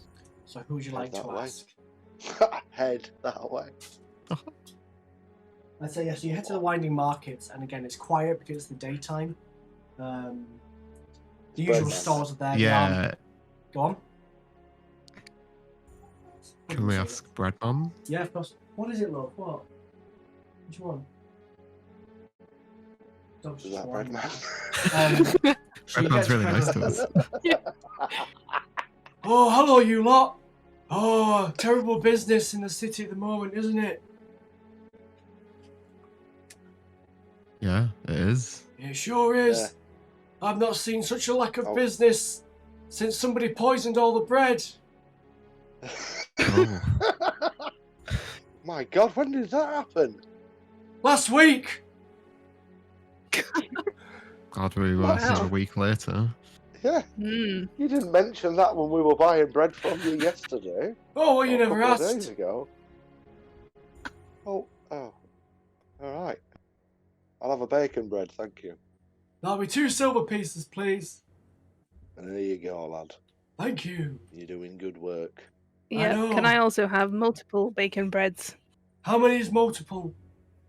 Oh, you 5? get a discount. I've just remembered. 5. Oh yeah. What was it for every 3? 6? I'll take 6 bacon breads. 6 bacon breads. I'll give you them for 10 silver pieces or a gold piece, either one. I'll give you 10 silver. Thank you very much. Here you are. Beautiful, thank you. Can I have the same, please? I'm afraid we're running low. How many do you want? Oh, how many do you have? Well, you can see in front of you, I've got 3. Can I have 3 bacon, 3 ordinary then, please? 3 ordinary? Of course you can. That will be 3 silver pieces. What, for 3 of each? Wait, what? 3 of each what? Just do it, Act. Take it, give him the money. Sure. 3 So silver 6 pieces. bread for 3. For 6 bread, 3 bread. 6 bread. No, 3 bread, 3 silver. No, I said 3 bacon bread. Oh, right. And You want the last 3? I just flip him. I just flip him a gold and just say, just give us what you've got. Oh, just take it all. I don't Take it care all. anymore. Yeah. Okay, so I'd say Take you get, Redmond. you get 3 more, say 3 more bacon rolls, and you get I'd say 5 regular bread as well. But you can we'll probably keep for another week. Get out of here, Pooch. So yeah, you got all that. Well, you've sold me out, which is good because nobody else was buying. Oh, there you Uh, go. Enjoy your day off then. Mm. Well, I do have to work tonight. Oh, well, Oh, Ah, you should yes. probably get some sleep then. Mm. That's a good idea. I haven't slept for 4 days. It's a long But time. before you go, It is, yeah. Yes.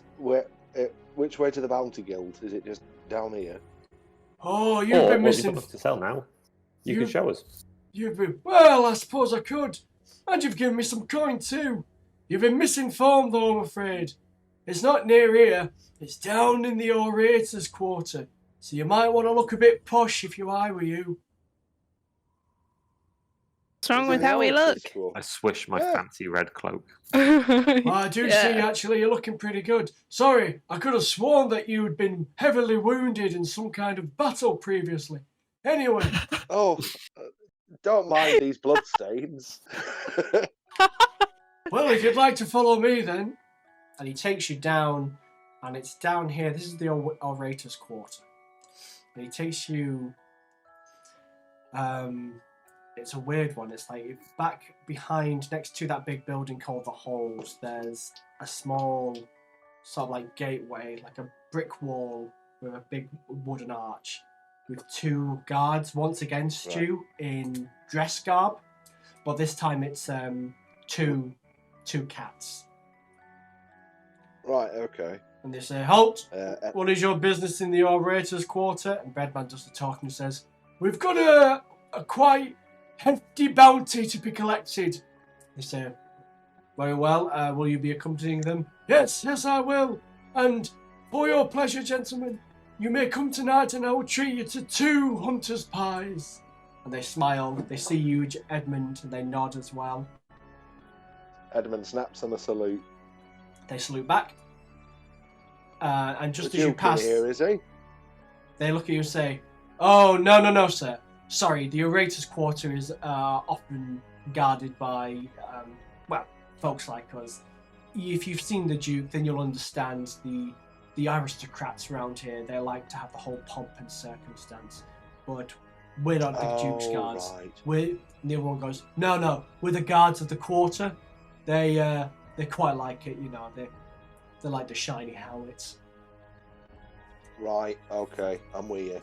I see what's going on. And Edmund looks at everyone and goes, "Everyone on your best behaviour, we're off into the posh bit." And as you walk in, Edmund does not lie.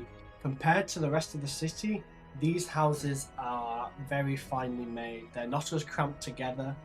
They're all of different architecture, reminiscent of elven influence. You see some Caecilius that you were familiar with from your hometown in the posher ends there. Edmund, you spotted some of the buildings are similar to the Marquesian claws in that it's all very fine timbers and woods and all very polished. Yeah. And let me just get me notes up. You see a few things. So you see here. There's quite a large triangular pub called the Golden Pegasus, which has this very beautiful, ornate golden. You think it's a carving that must have been painted or gilded gold. And you also see a very lavish residence right at the end here, which seems even more bigger and grand than all the other buildings, with like columns and several floors.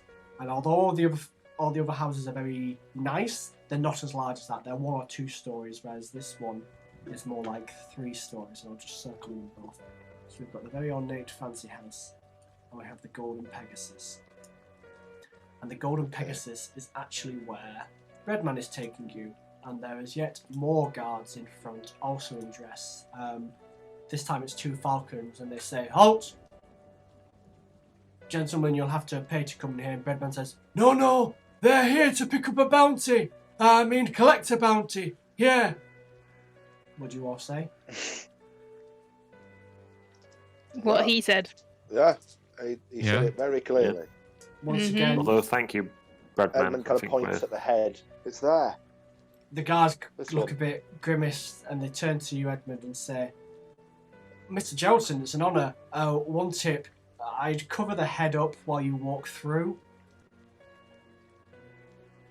What, through the building? Yeah, if you wouldn't mind. If this gentleman will lead you in, you'll pass some of the patrons, and, well, you'll see, they're not the types to appreciate severed heads. Oh, right, okay. I thought this was how it was done. Please accept my apologies, everyone. No, it's have we got fine. anything we can cover it with? The guards look at each other and say, "Not really." And one of them just points to Caecilius and says, maybe put it under that guy's cloak. Yeah, all right. I guess I'll hold the head out for Caecilius. Take it. You don't mind? No. Felt it like a football, just under one arm. Hugging it. After a few days coming back from Keelhaum, is it smelling a bit, or is it? Yeah, it seems It's to have gone a buzz. waxy. There's definitely at least one fly buzzing around it. Oh, no. Nice. That's all 10 right. at We the won't have back. it much longer. Okay. So right. Well, quick as you can. One of them actually pinches his nose and says, "Yeah, I'd really be quick." Everyone says, "Thank you, gentlemen. Come on. Right, you lot, follow me." And as soon as you go in, you step in front. If the Marquesian clause was nice, this one is even nicer. It seems to be like marble laden and columned, tables set out neatly with polished walnut. It's not busy. There's a lot of people who dress similar to Urson and Gaspar did, and also similar to how Valtrid did in Coburn. Lovely silks and bright colours. And there seems to have been a chatter, but as soon as you walk in, everybody is silent and just looks at you. Are there lots of different races, or? It's mostly half-elves and humans, Hmm. and they all give you a sneer. And a few of them actually gag as you walk past. And you hear one of them say... Jesus Christ. You hear... It's not a nice way to react to a half-orc, guys. Yeah. You hear one of the... All you hear one of them say is, "Well, they say the Duke's son," and his friend just goes, "Shush, shush, shush, shush, look." And then they see you and go, oh, right. And you walk, Breadman walks you through and into the... He opens a door in the back, and you just hear a voice say, "Oh, well, come in then." And Breadman says, "I'll leave you to it. Goodbye." Breadman walks Hey, away. Breadman, Yes, have you always been a baker? yes. What else would I have been? An adventurer like us? Oh, no. Join us. Join us. Join us, Bring you to the Breadman. path of glory. The only thing I'm good at wielding is a rolling pin. That probably has at least 1d4 damage, so, you That's an know. improvised weapon. Aye, you can use that. I don't know what any of those words mean. Edmund pings him a gold and says, "Thanks for your help, lad." My pleasure. Breadman, away! Ah, what a hero. Done. But it's not a smoke bomb, it's a flower bomb. Yeah. So, are we going into the room? Yeah? So we go inside, and it's a bit like Valtrid's room in that, but this time there's bookcases either side. There's a large window behind this desk, which is letting in a lot of sunlight and highlighting gorgeous velvet red curtains, a large oak desk, behind which is a pompous-looking man with bright green velvet clothes and a green velvet hat, and he has a large quill and is currently writing something. Come in then, and what may I help you, people with? We're here to claim the bounty on the Ponce. The Oh. Ponce? Does he have a dog? Yes, he does. The Ponce. Let me see. And he picks up a pile of paperwork, and you see he's actually sifting through those bounties that you saw that Archie had. So you see, you see Ilhan, and you see Aslan, and you see Captain, whatever his name was. And he says, "Yes, the Ponce. So, proof of the bounty?" Oh, I yes. pull out from under my cloak and dump on his lovely oak desk. Thud. Bahamut's grace! What the hell is that? It's his head. I know it's a head. Whose head? The head of the Ponce. How? That could be any poor gentleman's head. We've no idea what he looks like. Well, then, how was anyone supposed to prove that they'd killed him? Well, a body wouldn't have gone amiss. Well, the head would still be attached to the body. Yeah, I'm how sure would they you know about recognise the body but not the head? Do you need to confess something? Well, did you only ever meet him in a glory hole or something? Well, he's the Ponce. He wears very, very distinctive clothing. Ah, Was it black chainmail? He looks at you. Yes, it was. Well, that's what he was. What, this black chainmail? What? Did we take the chainmail? Yeah. I'm Yeah, wearing a wearing it. chainmail. Yeah, Yeah. someone Says has it. it, yeah. Goodness. And points at Axe. That black chainmail. No, she's not the pond. Right. Well, then I suppose you'll have proof of who he was worshipping then. Yep, here's a diary with the skull symbol He scowls suggesting at you, his. Yep, and he starts flicking through I feel it. the same way, man. Starts flicking through Morgan. it. It goes, Thorn of Morgan. Well, yes, it's all here. You really did defeat the paladin. Well, that's 1,000 gold. And he opens a safe and pulls out a coin purse, and he divides When it. he opens the safe, can I have a quick peek inside? Yes, See what else is in there. make a perception check. 9. 9. Because there's a safe, and because the safe is in front of the window and with the daylight behind it, there isn't enough light to illuminate what is in there. You think you see perhaps one other coin purse, but you see him take the smaller one out. 1,000 Okay. gold pieces. I assume we're splitting it evenly. That's only right. Yeah, I would think so. Yeah. Very well. Mhm. And each of you receive 200 gold pieces each. Ooh. God. Woo. Very good. Now, a few questions to help other bounties we have in the works. Did he reveal anything else about the Night Cult Enclave?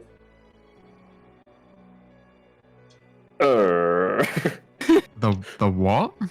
The Night Cult Enclave. How much did he reveal of what they were up to? How much did he reveal of Oh. whatever else he'd been doing up there? he Well, didn't obviously re- there's the diary. Oh, Yes. he didn't reveal much. Sorry. When we found him, He he says, was right, frothing let at the me mouth. take a look.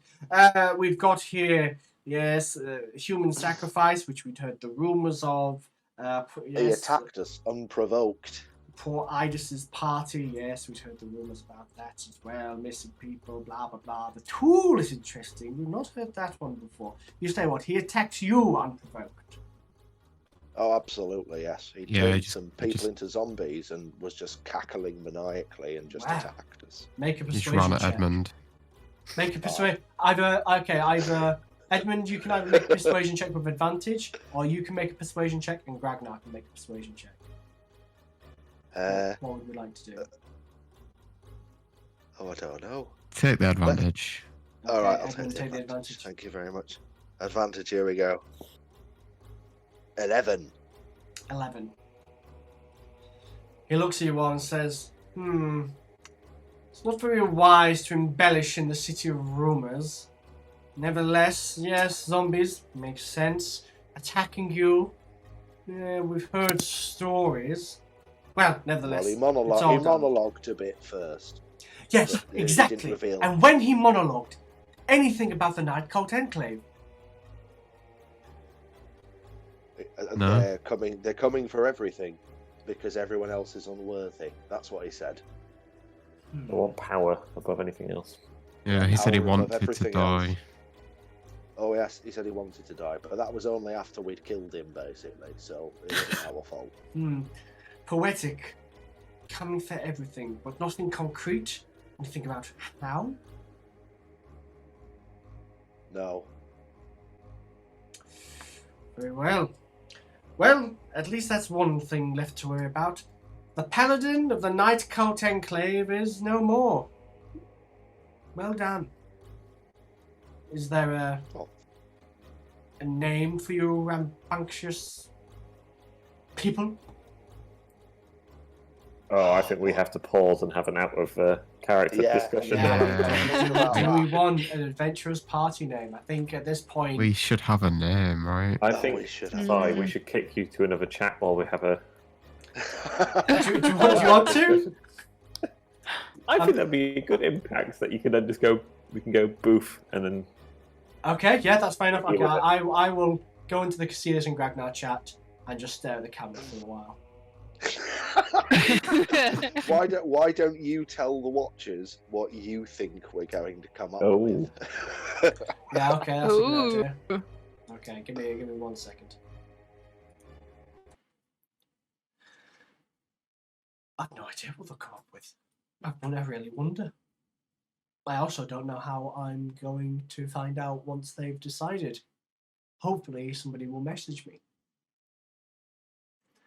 Anyway, best thing I can do right now is just check some of my notes, make sure that everything is making sense, because I've messed up a few times with where things should be on the map, but I'm glad I've got them where they are right now, because it's quite a cool area of the city that I've been meaning to push them towards, so that's good.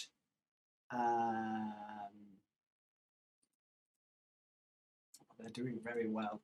I really need to make this harder for them in the future. I really, really do. I also need to generate some new NPC names because I am really running out. Use that one. I've used that one. That can go. That can go. I'm pretty sure I've used that one. I called 2 people, Craig and Danny, last week. Just 2 people that we all went to school with because I couldn't think of anything else. That's a funny name. That's a cool name. But I've already used it. That one I've already used. That one I've already used. This one I've already used. That one I haven't. That's a cool one. That one's been. I already deleted that one. That one's been used. That one's been used. That one's nice. I've got loads of female names. Maybe I should use female characters more. Look at this. Look at you make an NPC called Breadman, and it's all they want to. I was close to allowing them to do a persuasion check to have Breadman join the party, but it would just be such management on my part to keep up that ridiculous voice and keep hitting with them one-liners that I can't do it to myself. It would just become the Adventures of Breadman featuring a D&D party,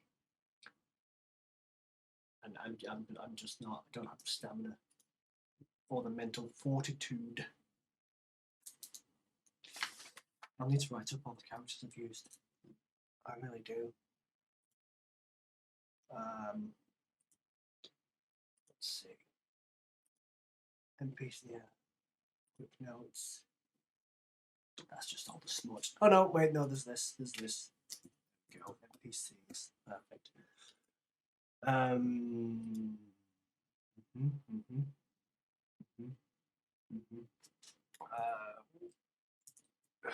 Archie the Bounty Hunter.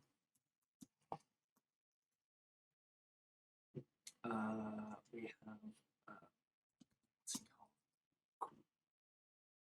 Grant something. It's the Golden Pegasus. It's called Grant Weatherhorn.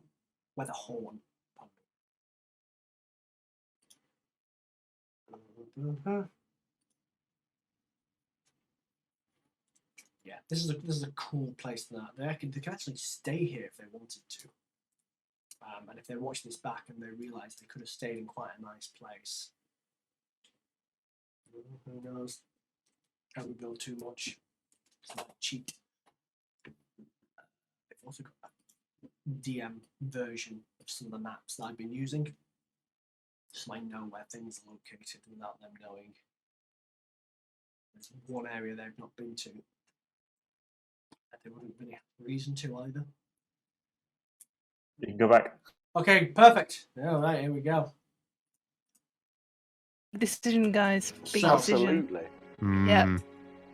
This gentleman waving his quill about and says, "Now, is there a name I can give to your group should anybody ask who has taken down the paladin of the Night Scout Enclave?" You can call us the Carrot Core. The Carrot Core? That's CORP Corp. Oh, the Carrot Core. Right. Let me make a note of that. And he stares up at you the whole while, waiting for one of you to say, "No, not really." The Carrot Core. you wouldn't have anything to do with these magic carrots that have been making their way around the city, would you? Oh, what do you mean? I mean that somebody or someone has been selling magical carrots that have made their way from the Winking Cat to Sneak Lane to the Winding Market. There's even, well, there's rumors, of course, but I'm not about to slip my tongue too much for no coin. But yes, magic carrots. Are you hoping to acquire some?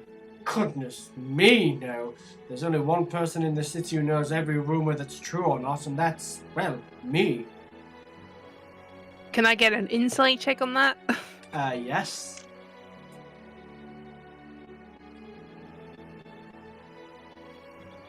Six. A 6. Looking at him, he looks pretty sure of himself. Okay, well, let's move on then. Well, thank you very much for dispatching of what was very much a blight on our landscape. And I'll be sure to inform anyone who asks that it was the Carrot Corps who defeated the Paladin of the Night Cult Enclave. How impressive. Well, if there's nothing else, I shall leave you to your business. Well, I mean, you sound like you're fairly in the know about what's going on with this whole cult of the dead whatnot. Surely, now that this man is dealt with, you have other leads that perhaps we could act upon on your behalf? You misunderstand, Mr. Geraldson. Edmund Geraldson. Aye, the same. I thought I heard the rumors. You know, there's a few people in this city who would pay a pretty penny for you to be their private guard. Well, that's very flattering of you to say, but I've got other things to be doing. I thought you might. Regardless, the reason I'm curious about the Cult of the Night Enclave is because I am a proprietor of information not only for this city and for the people who visit the Orator's Quarter, but also for the king and the court itself.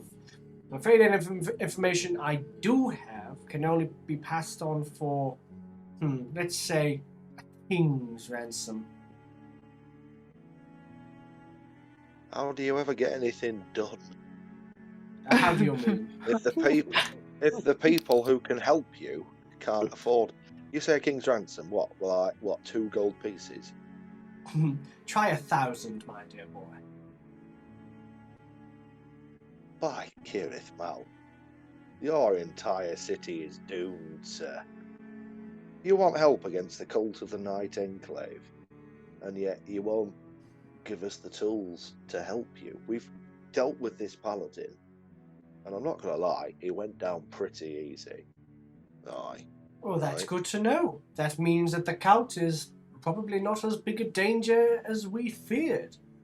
But as I think say, to we reveal both such know. information would cause unnecessary worry within the populace, as it were. And since I've only met you people for the first time, I cannot trust any of you to keep anything that were secret. Exactly that, a secret. Is there nothing we can do to gain your trust? I'm afraid not. Not unless you happen to be in the King's Court, any of you. No. Check my Served hand. him for many years, but And I do sincerely salute you for that, Mr. Johnson, and he does pull a salute. But I'm afraid that things around here work a bit differently. It's status and money that talk here, not military service. fair enough. If there's nothing else, I would say you're welcome to, well, first of all, you can remove this head. Take it to one of the guards. I'm sure they'll dispose of it. Okay. He looks at you Edmund and just says, kind of picks it up off the table. "Thank you." Ugh. And you see there's now like a sticky, coagulated puddle of blood on his desk. And if you spot any of my staff, tell them to come in immediately. Yes, of course. Is there anything else I might help you with? Nope. What No, I happened to think so. Orville? Ah. Yes, a nasty business that. He was found dead last night in his home. He was a revered and well-respected member of Flamby, and it will be difficult to find another like him. From what I hear, my dear friend Django is completely heartbroken. Would you say Orville's behaviour had changed over the last few days since he returned? He kind of looks at you and says, Changed how? Out of the norm, out of how he usually was. He seemed to be his usual exuberant and vibrant and witty self, as far as I was aware. Okay.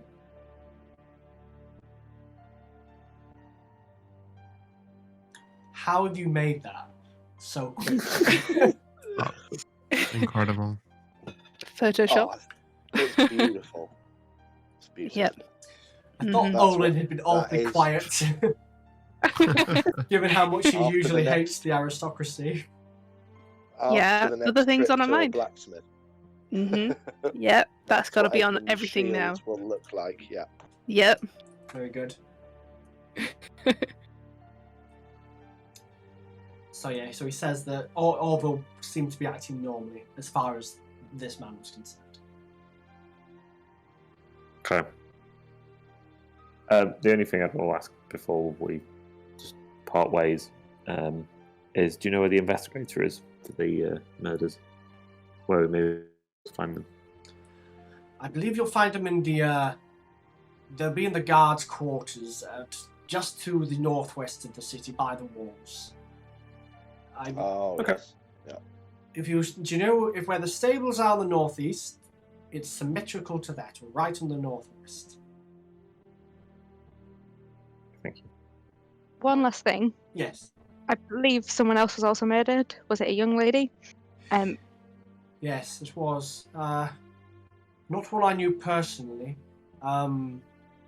Young, and he looks at you, Olin. I'd say about your size, miss, except she had brown hair. Well, nobody can really put their finger on it. She was just an average resident of Flamby. Wrong place, wrong time, I suppose. And where was she killed? It was right in the centre of the residential quarter. Not far from Sneak Lane, but far enough to think you'd be out of trouble.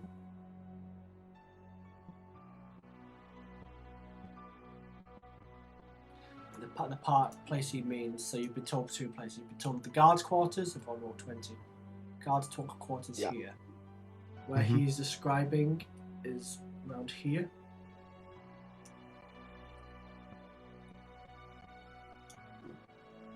Was Okay. Orville killed in his home?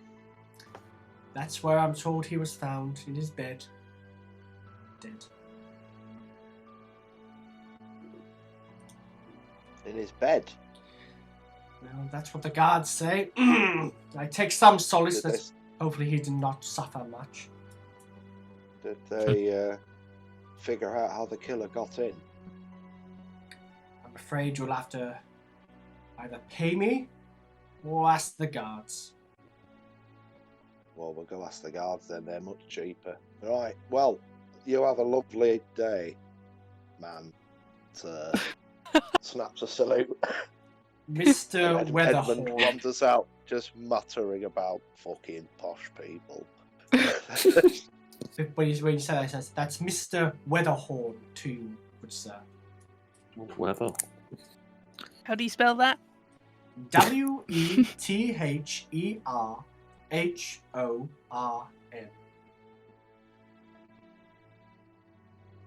Mr. Weatherhorn. Is that double-barreled?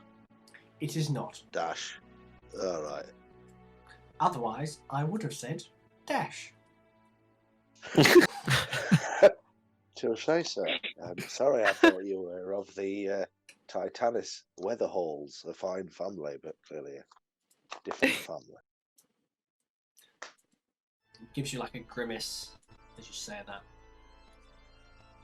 Edmund winks. Bonus action. Brilliant. Don't need it, but fine.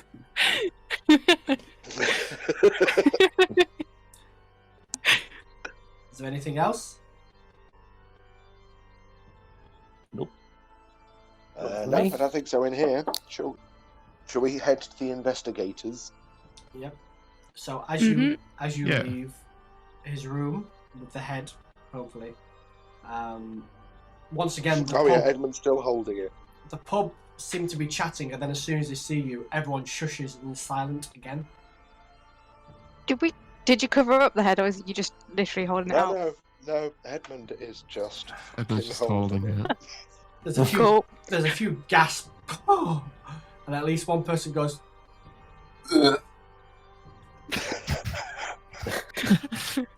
Oh, is there a bar here? Maybe we should just leave the head at the bar. There is a bar. Great. Can I take my sort of almost empty bottle of breakfast rum and say, can I have a top up, please? Of course, then. For our rum, that would be for your bottle, 10 gold pieces. I'm sure you mean 5. I'm sure I mean 10 gold pieces. This is. I am sure you mean 5. Okay, make a persuasion check. Oh no, 7. Again, miss, this is the Golden Pegasus. It is 10 gold pieces. Well, it's 10 gold pieces for our cheapest rum. If you want the finer stuff, we can talk. Ooh. Okay, how much is your finest stuff? That would be to fill your bottle, miss, 50 gold pieces. You mean Bloody 20 hell. gold pieces, right? I can't reiterate this enough, madam. It would be 50 gold pieces. Okay, I'll take your cheapest stuff. 10 gold pieces it is, and a very good choice.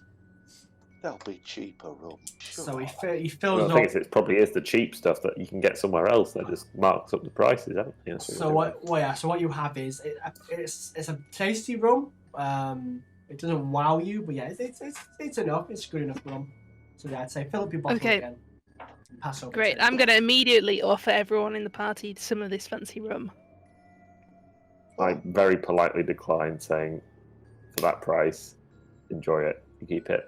Yeah, but for that price, we should drink it now and enjoy it together. Okay. For the goddess. Well, you were Yeah, easily persuaded me. convinced. Yeah. Okay.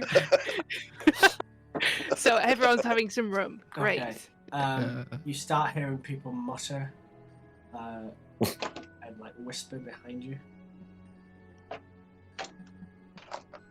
Right, Edmund just turns around and says, "What?" very loudly. And they immediately turn away and pretend like they were talking like about something else. And then once again you hear someone go.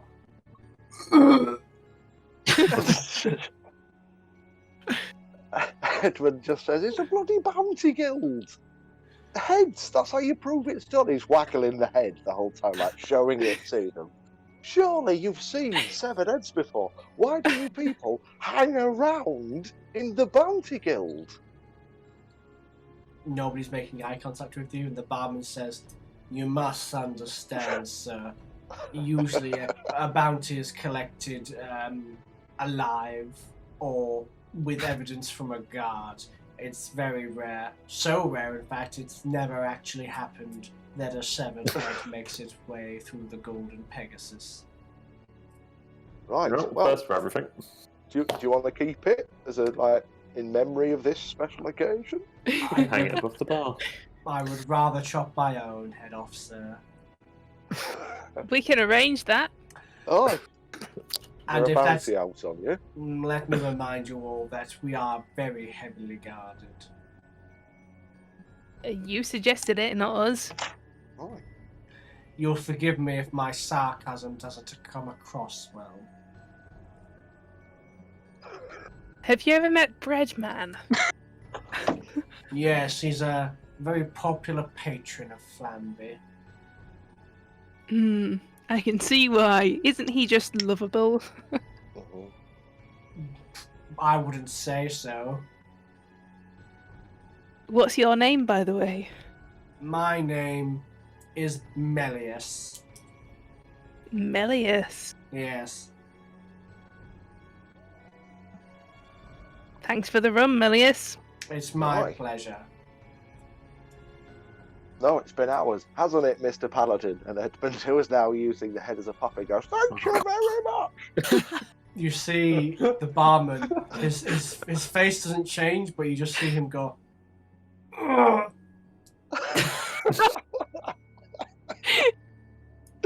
And Edmund just kind of goes, "Oh," and then starts walking out. Very Perfect. pleased with him. So, The head's still on his arm. People. He just moved it back to holding it by the hair, but he's kind of swinging as he walks. Oh, sorry, I thought you like put your hand up like through the neck cavity kind of thing. Oh, he did, yeah. Oh. For that bit, but now he's back to Oh. holding it by the hair. Wow. Hello, I'm a paladin. Edmund hates posh people. as you walk out, you see that there are two guards now stood in the entranceway of the Golden Pegasus, and they're trying to hold someone back. And it's Archie. And you can hear him say, "Come on, mate. Just let me go in there. I just need to ask a few questions, that's all." And the guards are saying, "I'm sorry, Mr. Archidius. You don't have the coin, then you're really not going to be able to get in." I said, "Come on, mate.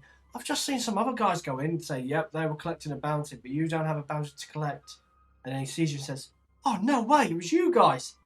What's been going on? These guys aren't letting me come in. Can you believe it?" Oh, I don't know what's going on, Archie. Are you? Hi. Please tell me you're saying that through the voice, through the paladin. Hello, hello, Archie. No, Archie's, no, I'm not. Archie seeing you do, seeing the head goes, he pinches his nose and goes, "Oh, bloody hell. Don't tell me you didn't kill the punch, did you?" Let me just check. Head comes up, looks at it. Head goes down. Yes. "Oh, wow. I mean, don't get me wrong. I'm a bit gutted you didn't bring me along, but no, well done, guys. I've heard he was pretty tough." Oh, he was alright, wasn't he? Yeah. Yeah, we burned his body on a fire while we roasted Right. marshmallows. Aye. So Archie kind of And latches on. there was exposition. It was lovely. Archie kind of latches onto you as you guys start to leave the orator's quarter and says, "Look, guys, my offer still stands. There's information in there that could probably lead us to that 10,000 gold bounty. So if you guys are still willing to help out, I've got a bit of a plan. Doesn't have to be now, but you know I'm going to be. Winking cat. You get the time, come see me." To be honest, I thought I could get in just, kind of schmooze my way past the guards, but I really don't have it around here. Well, I mean, we've got a couple of things to sort out first, but we could maybe pop along and see you. What do we think, everybody? Yeah? That'd be great, guys. Right, I'm not going to try and piss these guards off anymore. I'll see you later, yeah? Yeah, no Farewell, worries. Archie.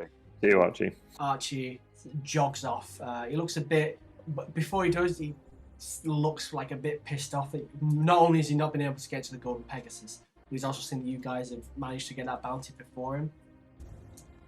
So you see him kind of shake his head as he runs off out through Oh, no. the entrance to the orator's quarter. So are we heading to the northeast, to the guards? Yes, I suppose Mhm. on the way out of the Golden Pegasus, Edmund will turn to a guard and says, There you go, mate. They said you'd sort this out. And you give them the head. Yeah. Like, you give him the head and he kind of goes, and they look at him, and then they realise they've been put at an impasse because of the nature. A bit like Buckingham Palace guards. They are not allowed to leave, but neither can they really make a scene. So he now has to stand there, holding a head until the next guard, I imagine, comes to relieve him, which we don't know when that is. And given your status, Edmund, they're probably not in any mood to argue with you either. Yeah. Amazing. So you both watch as there are two mortified-looking guards looking straight ahead, unmoving. One now holding a head, knowing that will be their life for the next few hours at least. Edmund, as we walk away, Edmund turns and shouts, "Hey, lad, buck up! There's not many people that can say Edmund of the Bloody Sands gave them head." That just walks off. It's really. I thought the carrot core was going to be the death of me. No, each session it gets worse, and it really is. I'm glad I named this "Death to the DM." Because this is where it's sending. You've set the tone with the name That's of this true. show. That's very true. Okay, so are we happy to head to the guards' house, guards' quarters? Oh yes, absolutely. So we head to the northeast. We head to the northeast. As you walk the streets, you see the familiar pairs of guards going around, handing money and asking questions to people, and you end up in quite a large wooden building. You can't see many visible windows. The ones you can see are barred. And there's two regular guards with the familiar leather armor with the strange symbol on the front. And they see you coming and say, "Halt! What business do we have here, ladies and gentlemen?" Let's help with the investigation. I see. And which investigation will that be? What does the symbol mean? And they look. They hold their fingers to the lips. And they say, all right. I'm guessing this is the whole... Well, there was that girl and the Orville fella. You've been helping with that, have you? Mm-hmm. Right. He looks at his friend and he says, "Follow me then." And he takes you in, and it's very dark. It smells like wood and moisture in here. It's like it's been built to be purposely foreboding for anybody who was held prisoner here. You walk past a few cells. You see the half-orc that fought with Gragnar, who was asleep in one cell. You see a muttering old man in another cell. You see a half-elf with a mask in a third cell. And then in the fourth cell, sat, staring, not blinking, is the pale face of Rudy. The guard says, "We brought him in last night. We don't know how he's mixed up in all of this, but he's... I won't say a suspect, but he's definitely been acting suspicious since we found Mr. Orville. He's not said a peep since we brought him in. So, Have you searched him? We searched him. Nothing on him. Do you have any weapons on him? Right. Not when we brought him in, but maybe you guys can find something out. I don't know." He unlocks the cell, says, "Rudy, you've got visitors. Good looking there, fellas." And then he walks off. I give him a big toothy grin and a wave. To Rudy. Terrifying. Yeah. Rudy doesn't even acknowledge that any of you have come in. He's just staring in front of him, and he rarely blinks. I'll push Axe into, his line of sight. Can I do an Arcana check as well? Ooh. Yes. Cool. Oh, 21. 21. Nice. With your studies, Caecilius, and your abilities, you can sense there's something affecting Rudy's mental state.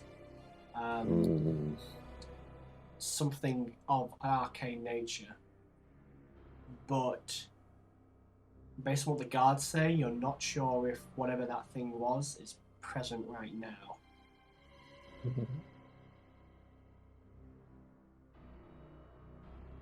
I pass this on to the rest of the party. I mean, we're assuming that he doesn't know he's got the form, right? Based on what the paladin said, that Yeah. So he we don't wouldn't know know if he he's... has it. But he may have been in contact with it. I mean, is he completely lucid?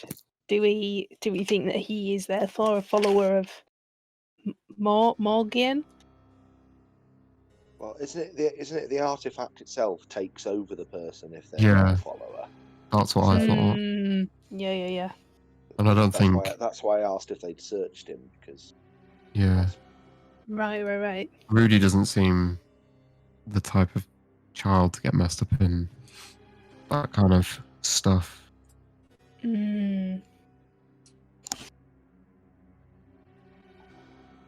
Brody? Does he respond? No.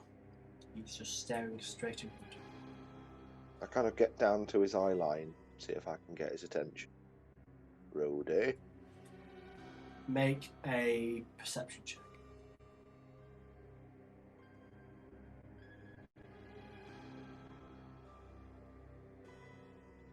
Ooh, crit! 23.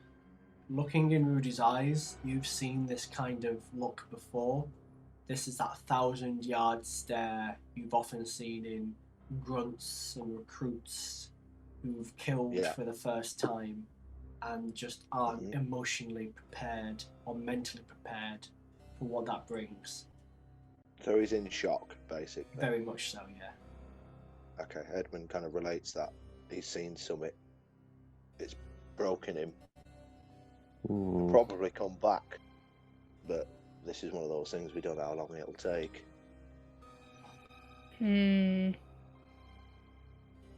Rhodey, you're safe. We're here. We'll protect you. Tell us what happened, mate. Doesn't respond. Oh, okay. Can't fix Axe, this. go on. What do you expect me to do? I don't know, he took a liking to you. Go on, talk to him. Seduce him, Axe. Seduce him. I would take one out of the normal breads out of my back. One of the what, sorry? Ooh. One of the normal breads from Okay. the bread pan, and like hand it to him and say, "It's okay. They can't hurt you now. You'll be safe." I kind of just He takes the bread automatically, but then he just holds it. Oh.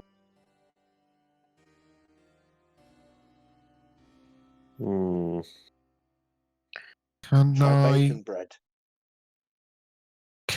cast Divine Sense? Divine Sense, is that your detect good and evil? Detect good and evil, yeah. So let me take a look. Start working out if this is game breaking or not. So presence of strong evil registers on your senses like a noxious odor. Okay. You can explore text. Celestial fiend or undead. You know the type. Its identity. Yep. So you detect the presence of any place or object that has been consecrated or desecrated, as with the Hallow spell. So I'll say, for the purposes of this, you detect that Rudy has been exposed to something of great evil, but you can't detect great evil on him right now. Okay. So I'll relay that to everyone. So essentially, I can detect that he's come into contact with something, but it doesn't. I don't think it's in here. It must be somewhere else. Hmm. I might have a way to get him to tell us, but it's a bit of a moral quandary. What are you thinking, Edmund? Well, the last time we were talking to him when I lost my temper, and I told him to speak or tell us, Yes. and he did.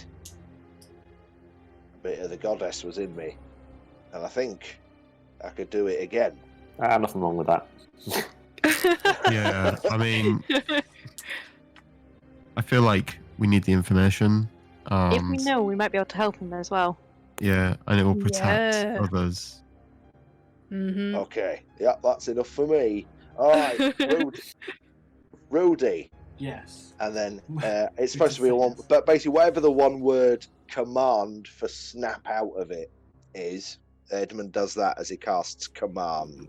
Okay. So you can, let me double check. We command. it's a wisdom saving throw, if that's any help to you. Okay. DC of 13. DC of 13. Let's see what happens. Oh. That, ladies and gentlemen, is a natural 1. Ooh. Ooh. I broke his brain. Okay, just give me No 1 vegetable. second.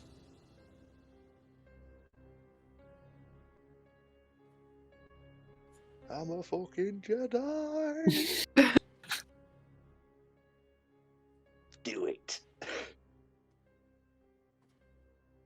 Hold on.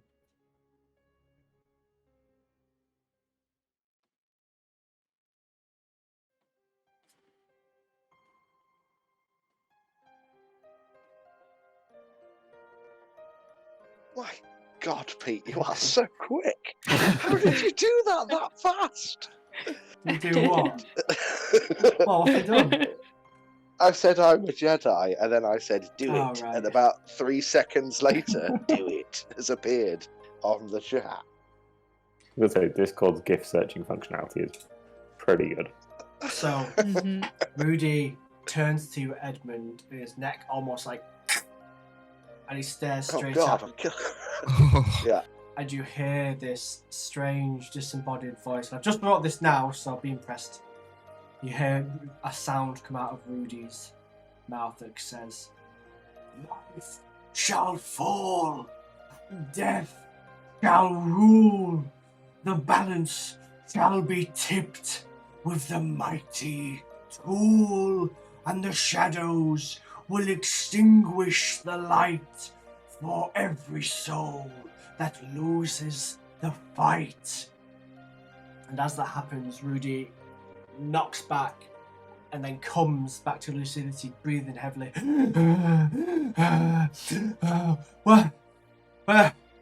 Where am I? What's going on? It's okay. Oh, God, not it's you okay. again. We're here. No. Believe it or not, in this situation, we're actually the good guys. He's like sweating. He says, Where am I? What's happening?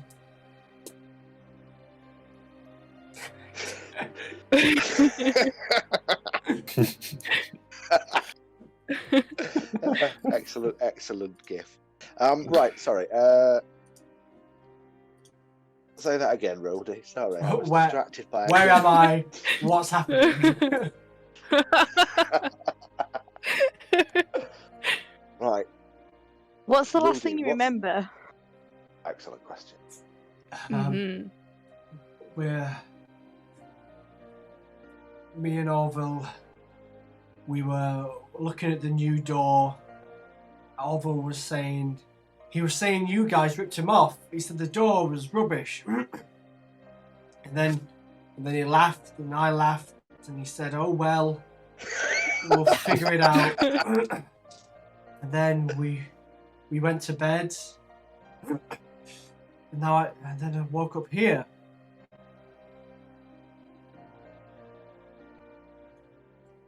okay, so it's definitely in the house, right? Yeah. What Yeah. is? A thorn? Rudy, have you seen something that looks like it could be called a thorn? Curved, pointy. He kind of starts to shake, and he says, Was it one of the artifacts Orville brought back? he shakes his head. Orville didn't bring it back. Who did? He doesn't say anything. He just looks down. Rude. Oh no. Oh, he didn't know. You've got to tell us where it is, for your own sake. He says, Lives depend on it, Rudy. I kept it under my pillow. It spoke to me. It made me feel good, like powerful, happy. I feel cold.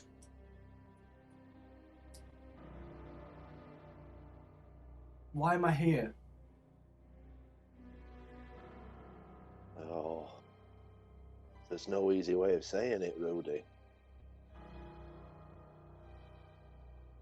Orville's dead.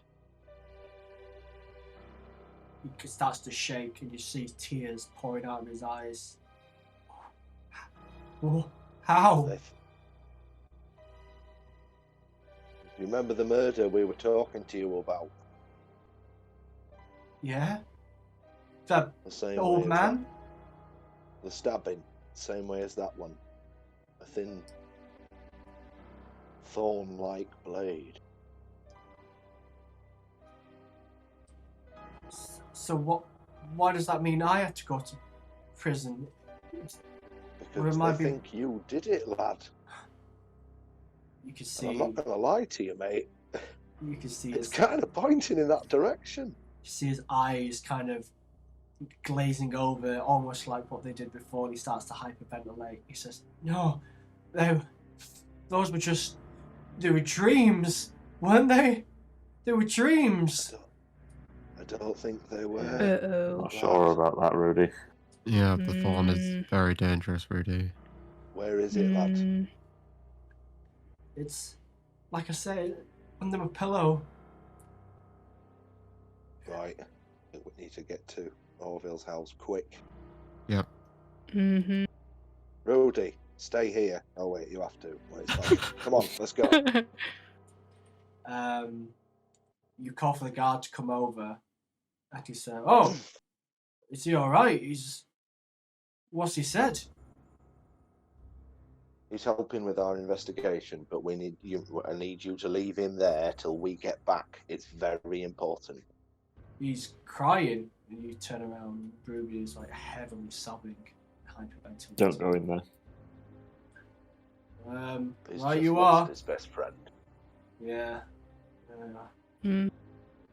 Okay, well, we'll probably try and ask him some questions ourselves then. Thanks, whatever you did. And the guard opens Yep. the cell door and closes it, leaving the very inconsolable Rudy. And you still hear his sobs. And you see as you walk out that it's woken up, or caught the attention of all the other inmates. You see the half-elf with the mask who nods at axe. You see the jabbering old man who starts to jabber more. And you see that the half-orc has peeped an eye round, sees Gragnar, and immediately pretends to be asleep.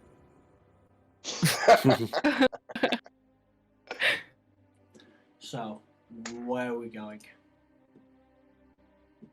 We need to head to Orville's Orville's house, I house. reckon. Oh, yeah. Okay, so, Mm. walking through the streets, we head over to Orville's house. Now, if we recall, there was a back door and a front door. How would we like to go in? I think we go for the back, right? So we you, know we're going to be able to get in that way, Yeah. yes. so you walk around the back, and yeah, you can see the door does not fit correctly in the frame. The apprentice clearly hasn't installed many doors, as it's slightly on a tilt. And the way it's closing, it's not even closing in the frame. It's just like kind of hitting the outside of it, and That looks is like it's been- terrible workmanship. it's been locked by tying like a bit of thin rope to the handle to like a jutting nail that's just on the other side of the door frame. That apprentice did not deserve his tip. Absolutely. We'll go get that back after this. So Wait, isn't this exactly what we wanted, though? So we kind of Yeah. did. Absolutely right, yes. I've remembered. So I'll say, yeah, you easily, well, just lift the string off and open the door into the house, and you could see the familiar layout, which was sort of like a stove and kitchen area, and then there was like a living area at the front. But you're now in the stove kitchen area with a staircase on your right. Right, well, to Rudy's bedroom. Yeah. So you head upstairs, and you see the entire top floor is essentially one big bedroom. In one corner is a sort of small four-corner bed, so it's got like curtains draped over it with like a fine red, thin velvety material with various books and maps and notes, and you could see some of the lists that possibly were handed over to Django. And then in the other corner is a comfortable but more modest bed, which has it's like a straw-filled one with just a regular blanket and pillow. Well, let's head over to that bed and check under the pillow. So, what would you like to do? Can I cast Detect Magic? You detect magic as well, don't you? Yes, of course. So you detect magic. There's a few magical objects in the room.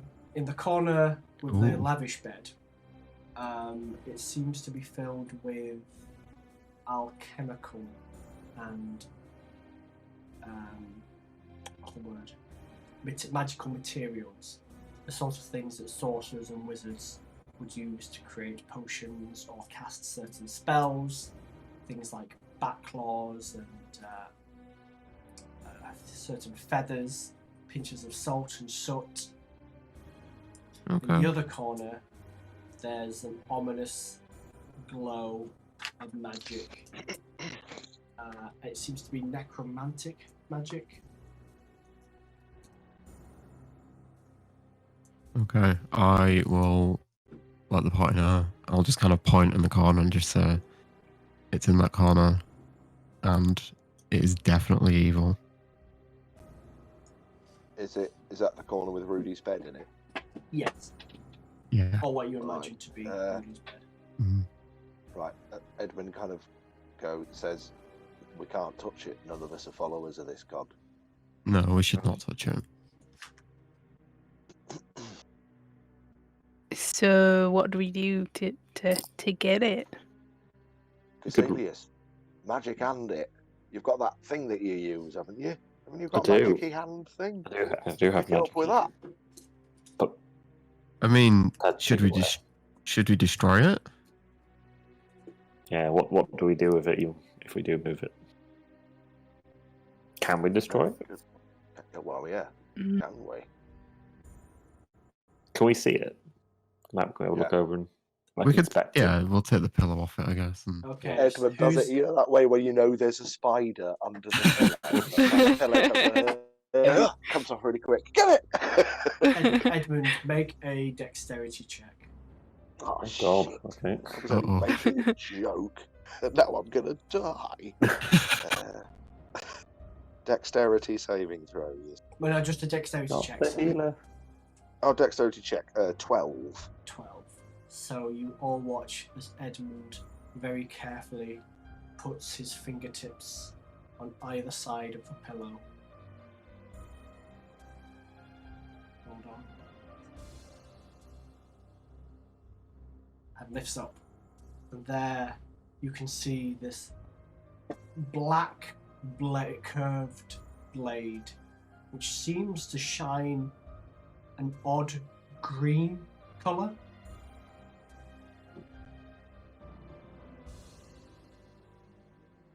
Hmm.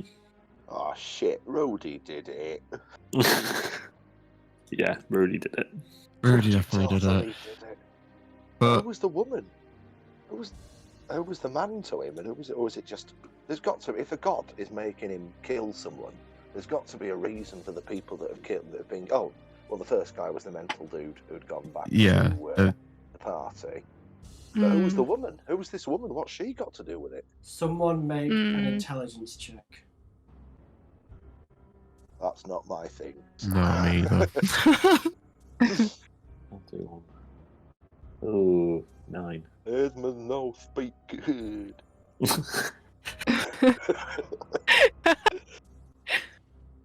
You're racking your brain as to the description of the woman, and you're trying to think.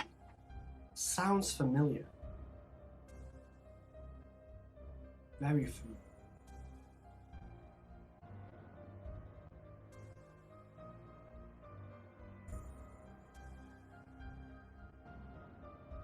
We're gonna have to go and see the body.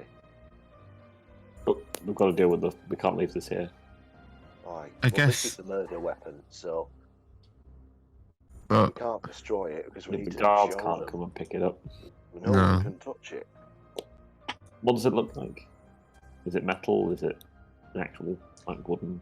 The form? way it looks, it's weird. The hilt and the blade seem to blend into one, almost like it's carved out of one material. If you were to guess, you'd imagine it's something like an obsidian, almost like a shiny, sharp, precious rock. Just the way it That's really gonna shines, be black and easy. green. Ugh. I think Django could do that's something. yeah, and I'm thinking like potentially if we take the Django, we can maybe get Rudy off the hook because he didn't know what he was doing. I don't feel like he should face whatever punishment for Well, I can this. carry it with Mage Hand, but Yeah. you guys are going to have to like Wow. protect me while I do it. Although Mage Hand only Can has we- one in it. Can we put the pillowcase over it and then you carry it with Mage Hand? Yeah. Let Do me we take- wanna- Let me I take just- a look at Mage Hand. So, duration Don't know if we wanna- 1 minute. You don't last a minute.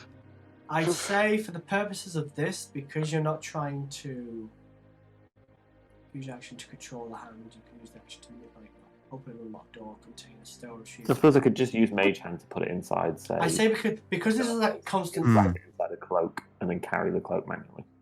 Oh yeah, that makes sense. That's yeah. a good call. I'm gonna, Wait, yeah, wait. I'm gonna say for the pure Philip. originality of using Mage Hand, I'll say you can use it, for an extended amount of time, in order to carry the blade in whatever I vessel take you out. choose. I'm going to take off my cloak.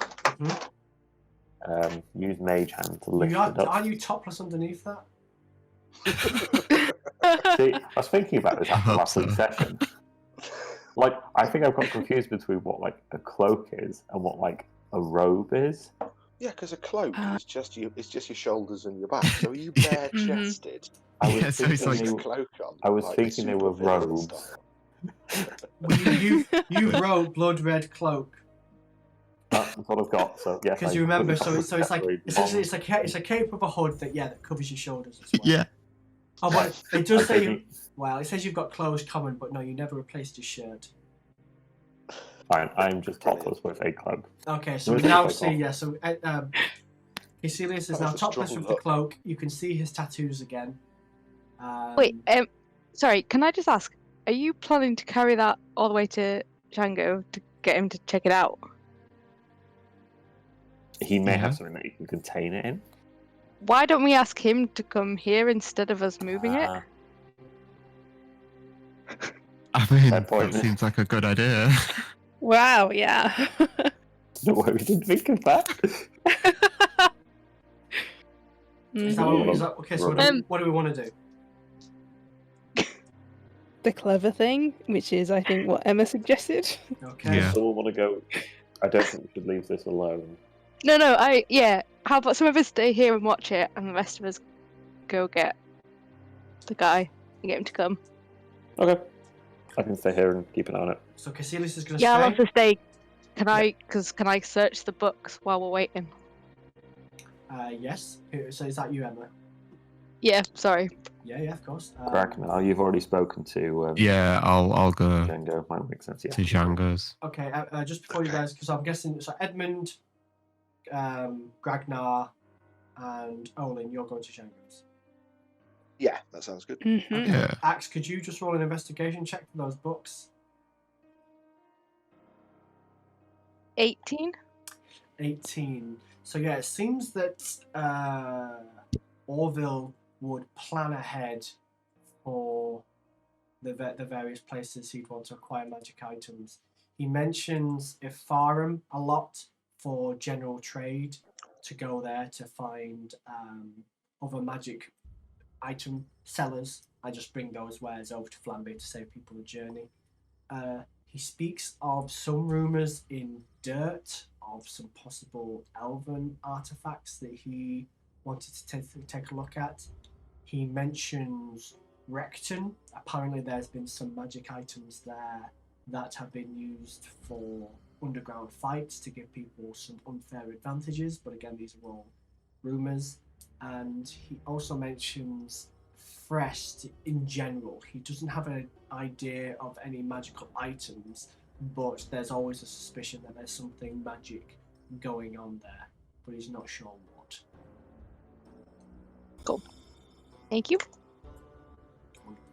Okay, so we've got Ragnar and Edmund and...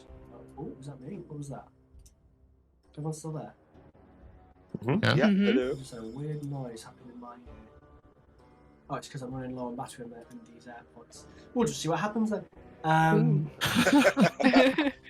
So we go over to Django's, and for those who haven't been before, you're thinking, what the heck, is this supposed to be a magic shop?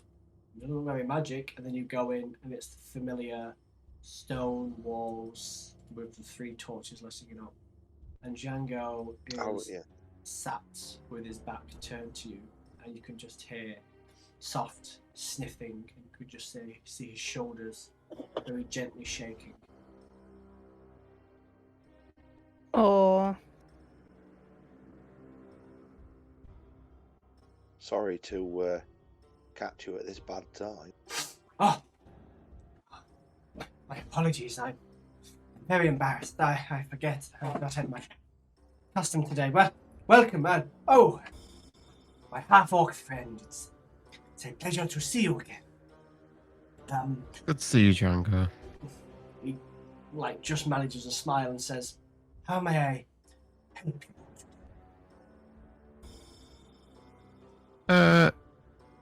We've found something potentially very dangerous, and it may be responsible for all the murders that have been happening in Flamby. Would you be willing to come and look at it for us? We don't really want to move it because He kind of we're glares pretty and says, sure it's evil. Of course. Where? It's in Orville's house. He looks taken back and says, "It cannot be. Why would the very thing that killed my dear friend, what? Explain it to me on the way. You say that a magic item has killed my friend, but my friend would never keep a magic item from me." Well, it's probably best if you have a look at it and then Of we'll course. figure this out. Let us go immediately.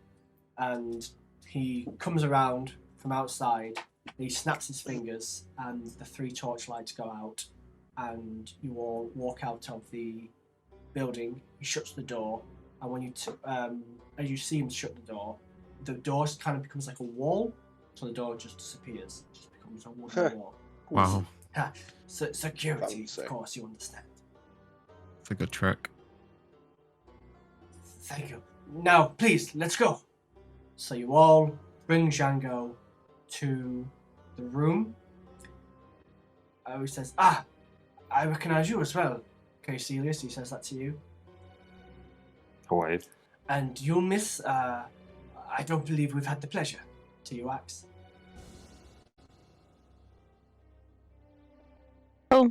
I'm Ilya. A pleasure. I am Django. Now, the object. Where is it? I unfurl my cloak and And show the item. you can tell he's doing something similar to what Ragnar did, and he's likely casting detect magic. He says, I see. And what do you want my help with? Well, we think Rudy, you know Rudy, we think he was corrupted by this item just by touching it. What We- makes you think that? We've spoken it's to an him. item that belongs to the plague god. If you are not a believer in the plague god, then this thing will take control of you and you will do the plague god's bidding. Whereas if you are a true believer, then you can use it fine. I see. And where did you find all of this out?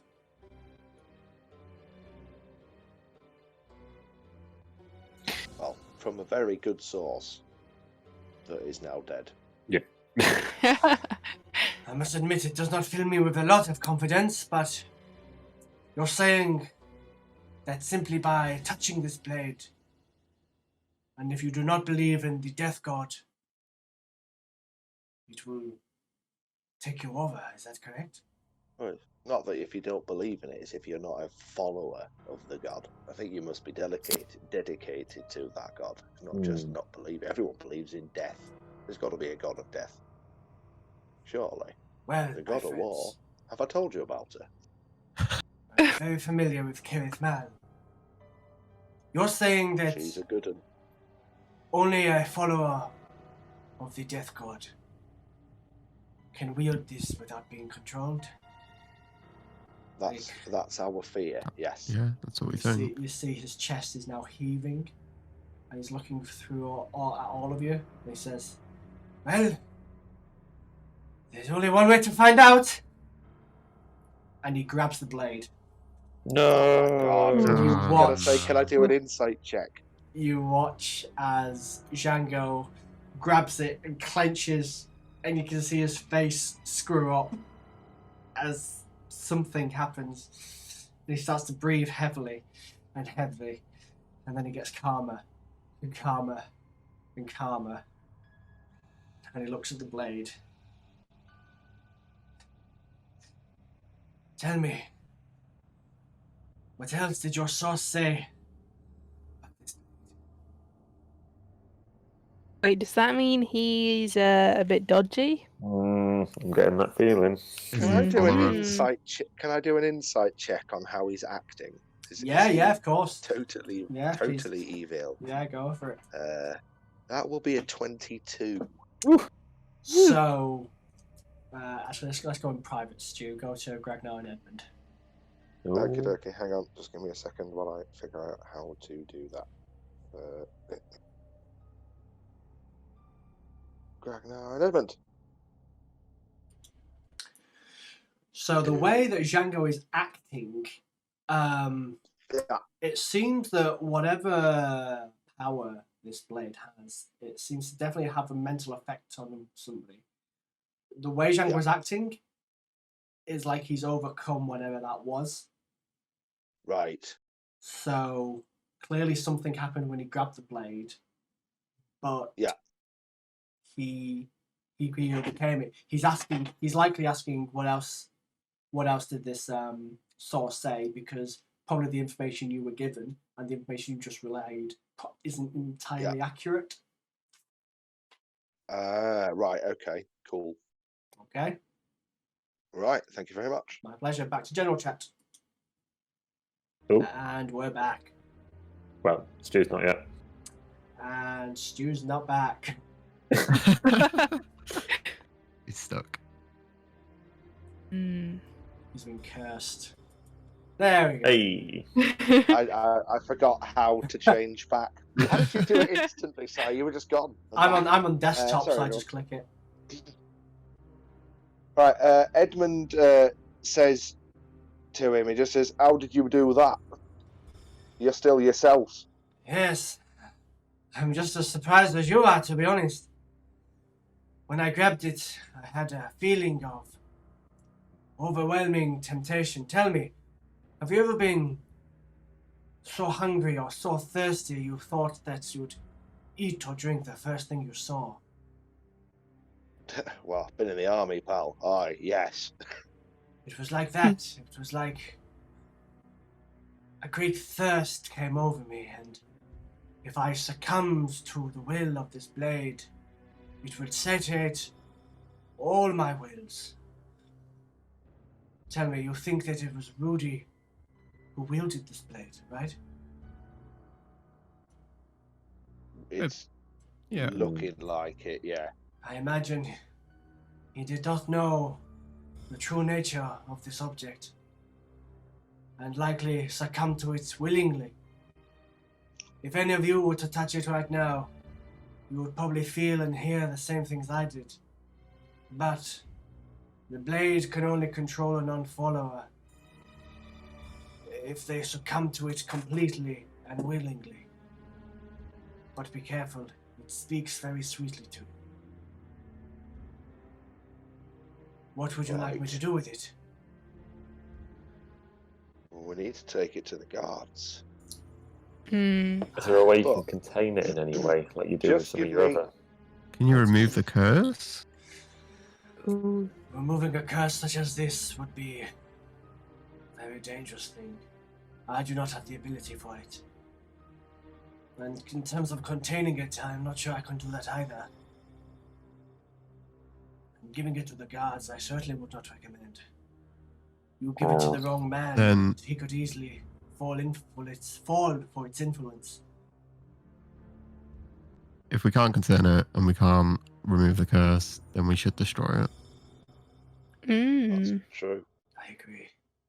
Do you think this would be possible? But we also need to give some proof to get Rudy off the hook as well. They're not just going to release him on our say-so. That's very true. I have an idea. But We'll need to What's give it that? to one of the guards and warn them of the effects that might happen. Once they see it influence a member of their own rank, then hopefully they will see that Rudy too was under such an influence, and he will be So we need to released. take it to some witnesses. then I think we should take it to the commander of the guard. A very good Because idea. if anyone's going to feel the experience of it, it might as well be him. Can we stop them without killing them? How do you mean? Well, Rudy's alive. Hmm. Yeah, but if they get, totally overtaken by it, we Well, we can certainly don't want to always- kill the captain of the guard. But you could, what if we beat him down, and then I could always try the old snap out of it again. True. Okay. Right. The guards. We'll go to the guards' quarters. The head guard should still be there.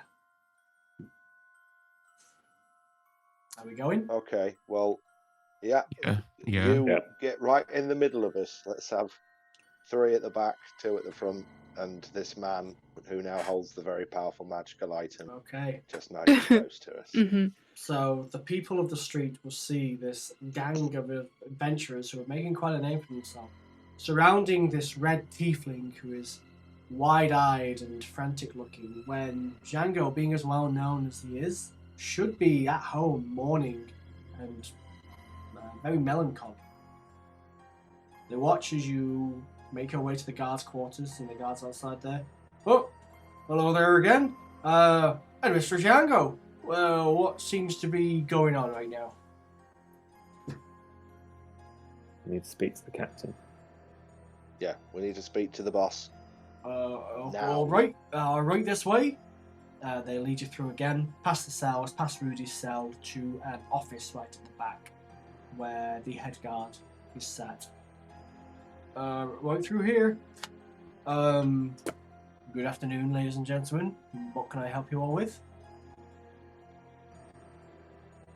We found the murder weapon.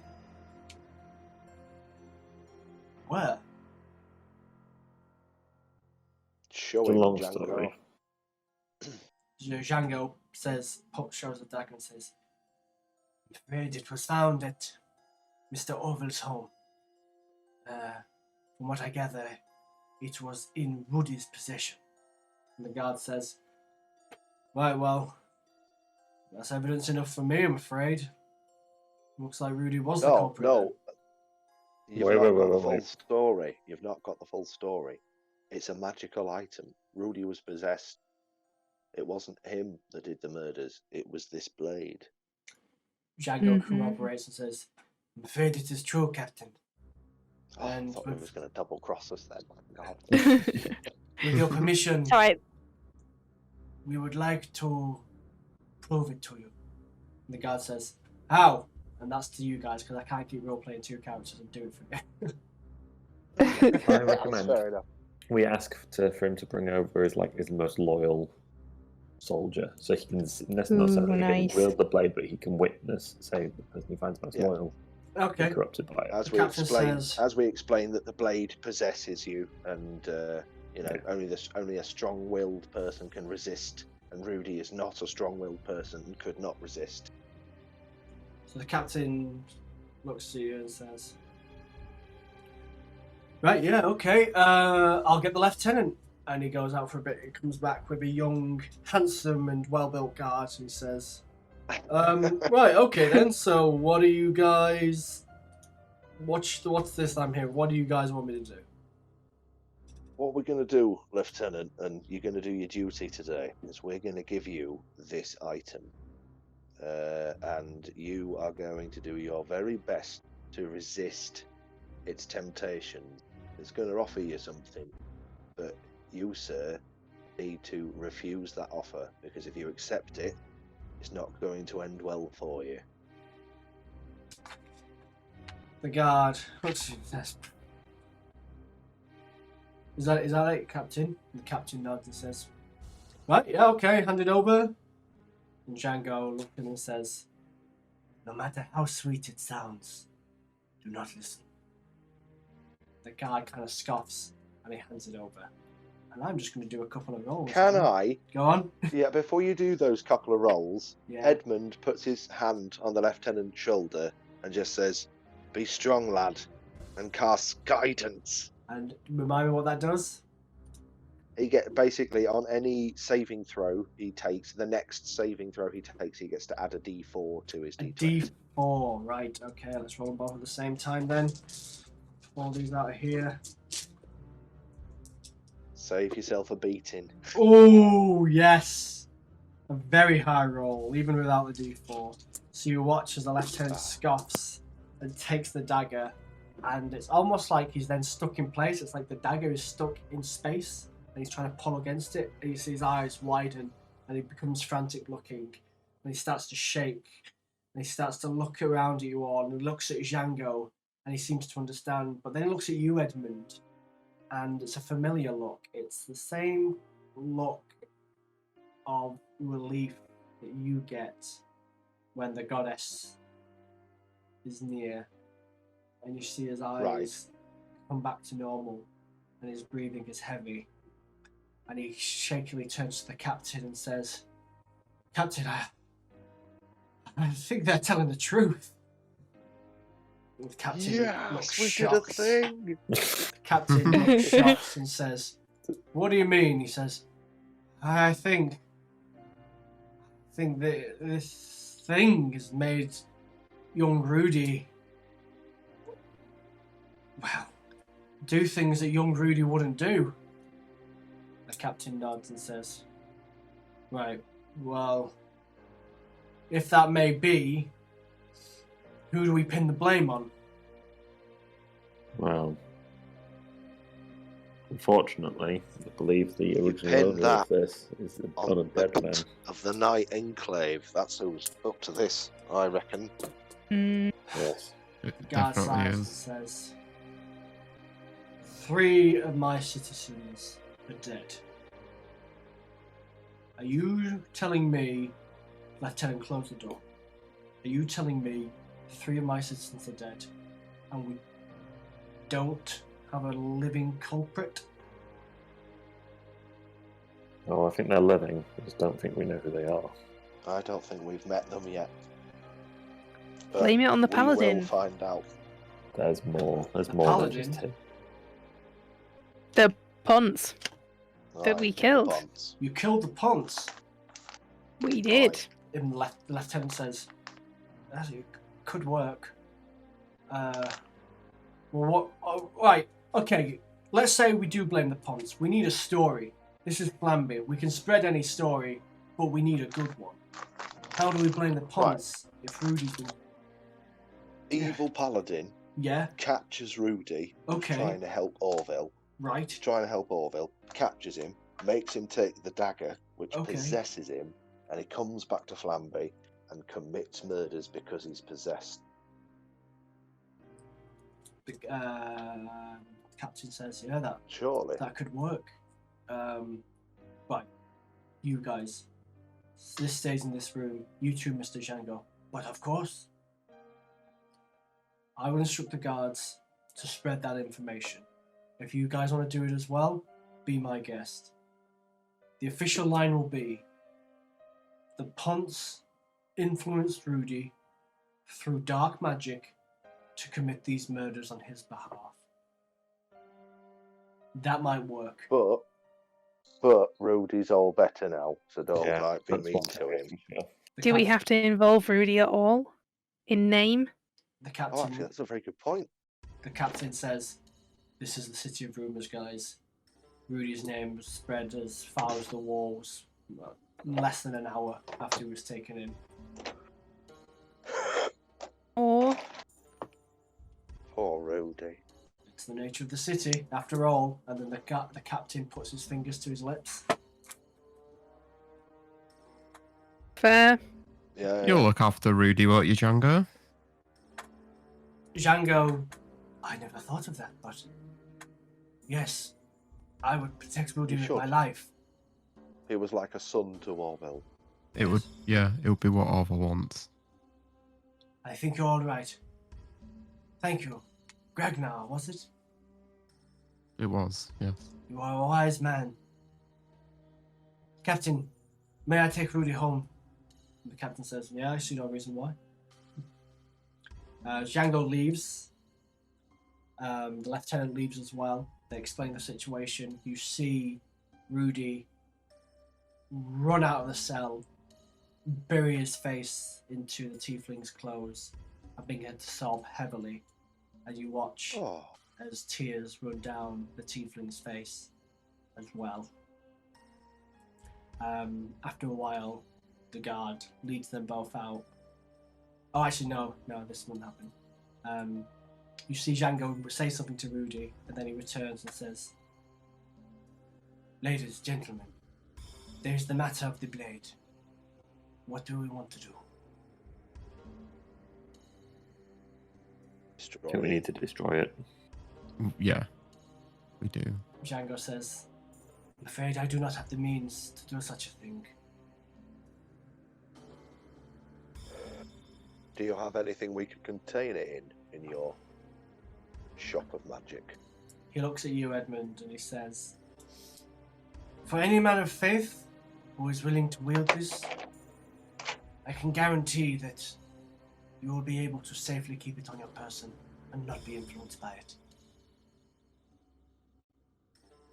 Mm. Oh, bloody hell. All Which right, means give it. Edmund or Gragnar. Oh, yeah. It's Gragnar, you're a strong it's your man. call, Grogmar. It's your call, Edmund. I'm happy to put it in my backpack.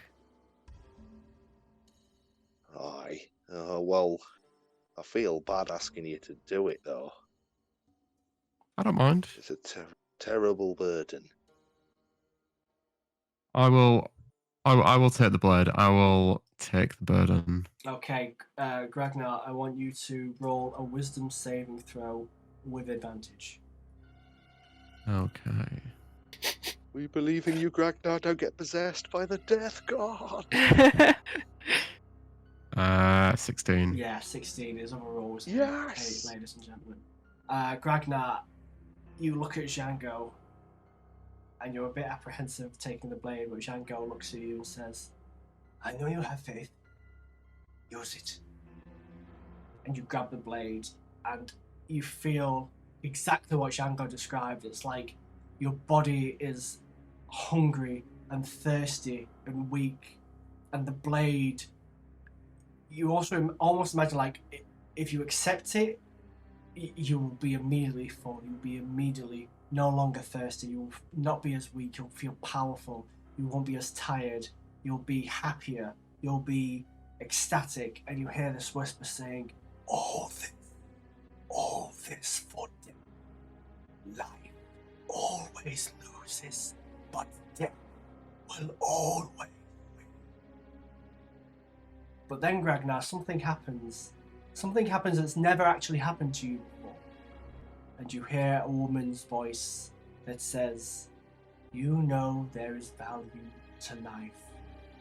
You who has valued life more than anyone else. Do not listen. I am here.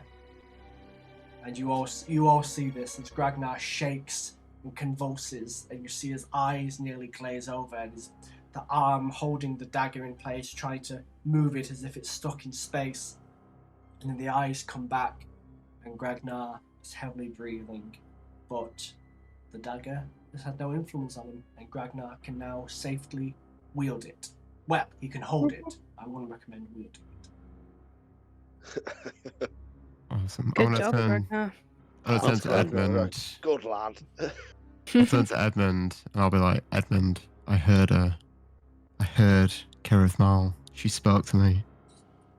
Oh my goddess. She is glorious. Welcome, brother. And Edmund just gives Gragnar like a really big hug. I'll give him like an awkward half hug back. A half orc, half hug. Yeah. Hey, you weren't holding the blade like out in front of you, right? When you... I'm like holding it to the side. Like. Yeah. Edmund goes for a hug and accidentally pierces himself on the blade. Django looks at you all and says, very good. Be careful with that item, but I have confidence that you will dispose of it the correct way, whatever way that ends up being. Any information that would help us do that? All I know is you would want to find a magic user. He or she may provide you with more information, but you'd have to go to somewhere like a farm for that. We have a way to where we're going, but Which way is that? west. That's the wrong way. It is. Do not fret. I am confident that it will have no effect on your party. But I do believe that if the blade still exists, there will be members of the Night Cult who will seek to repossess it. I suppose this Okay. needs dealing with first, doesn't it? This needs destroying. It does. Django, do you think we could potentially find something that would stop them from being able to find the blade? And, again, I am only supposing they may not even be able to find it, but if this tool is as powerful and important as I believe it is, then I would certainly want it back in my possession, no? Yeah, absolutely. Mm-hmm. I promise I will try and do my best to stir rumors in the opposite direction to where you'll end up going. Is there a place you would prefer your enemies to wind up? We bring a pun back. Metaster? Metaster. Yes, that might work. I will be sure to tell anyone with suspicious questions who comes around my shop that a party of, let's say, traveling circus humans has taken a curious-looking blade to Metasta. That should take them off your scent, I think. It will. Mhm. Thank you, Django. Yeah. It is, of course, my pleasure. Now, if there's nothing else, I'm going to take Rudy to his new home. Bye, Yep. Rudy. Time we leave Flamby. Aye. I think thank it God. is.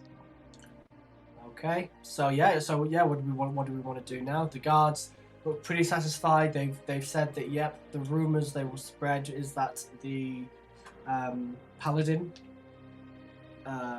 forced Rudy to take the blade in order to kill members of Flamby. For what reason?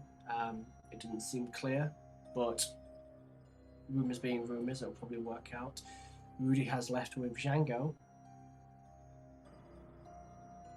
Is there anything else we want to do? I say, Go on. shall we get a night's rest?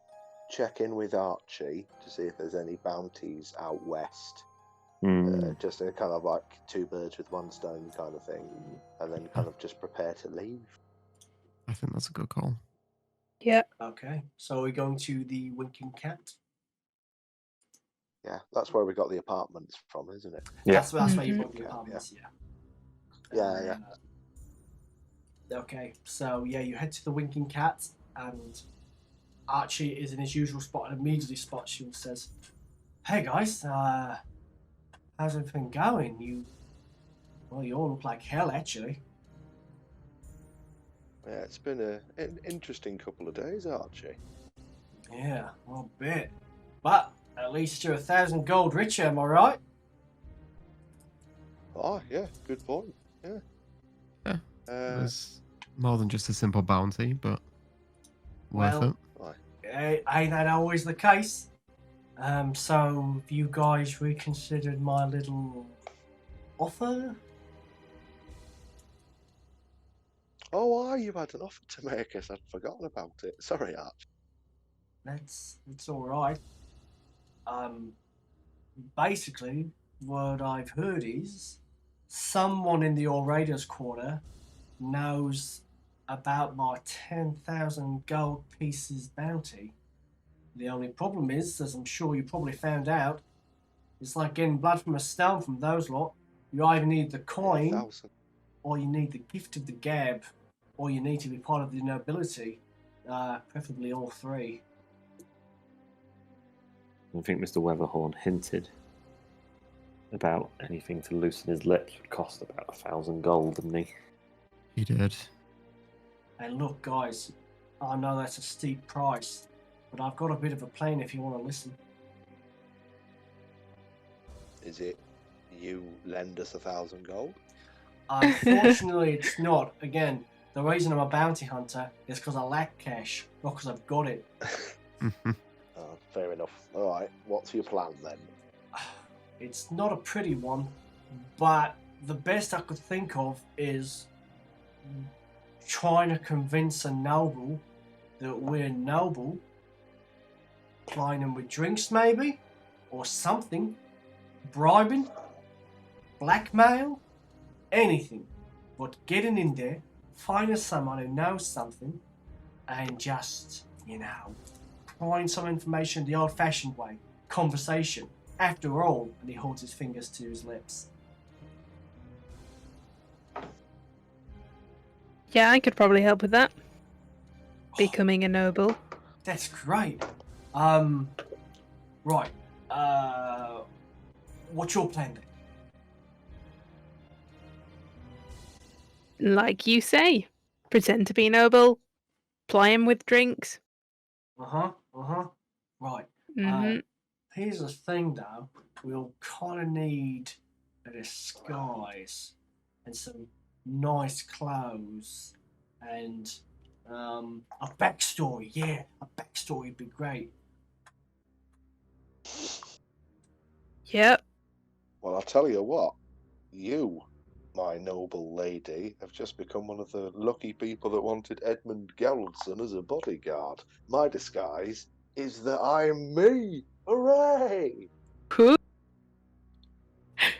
Hey, Very nice. that might work. Yeah. Fantastic. Right. Don't suppose you know any noble half-elves? Yeah, me. And also our friend from, what's his name? What's whose name? One moment. The guy from the last place, before we came to from Flamby. Coburn. Valtrid. Yeah. Yes. Yes, him. What was his last name? Beltrid, yeah. Was he from Beltrid was his name. And his last name? Was Beltrid Dormelk. Dormelk. Right, perfect. Sounds Okay. like Dormelk. Yeah, a Dormelk in Flamby with the legendary Edmund Geraldson as her own personal bodyguard. That might just work. Right. I think we've got the beginnings of a plan here. Yep. But we won't know what the rest of that plan is until next week. Because it's, once again, it's 11:05. How's that happened? What But it a also gives wonderful you- evening of Dungeons and Dragons. Yeah, real good job. It also gives you a week to think of the plan. To be fair, I mean, you've already come up with Yep. a pretty solid one to begin with. Didn't expect any of that. Yeah. I had a completely different feeling of how it was going to go, but yeah, well done. Okay, so a week to think of the plan. Really good Do a session. heist. Yep. Luckily, Heist. I'd say it was more 80% a dark tone this time, which was great. Except when Axe tried to seduce Rudy again.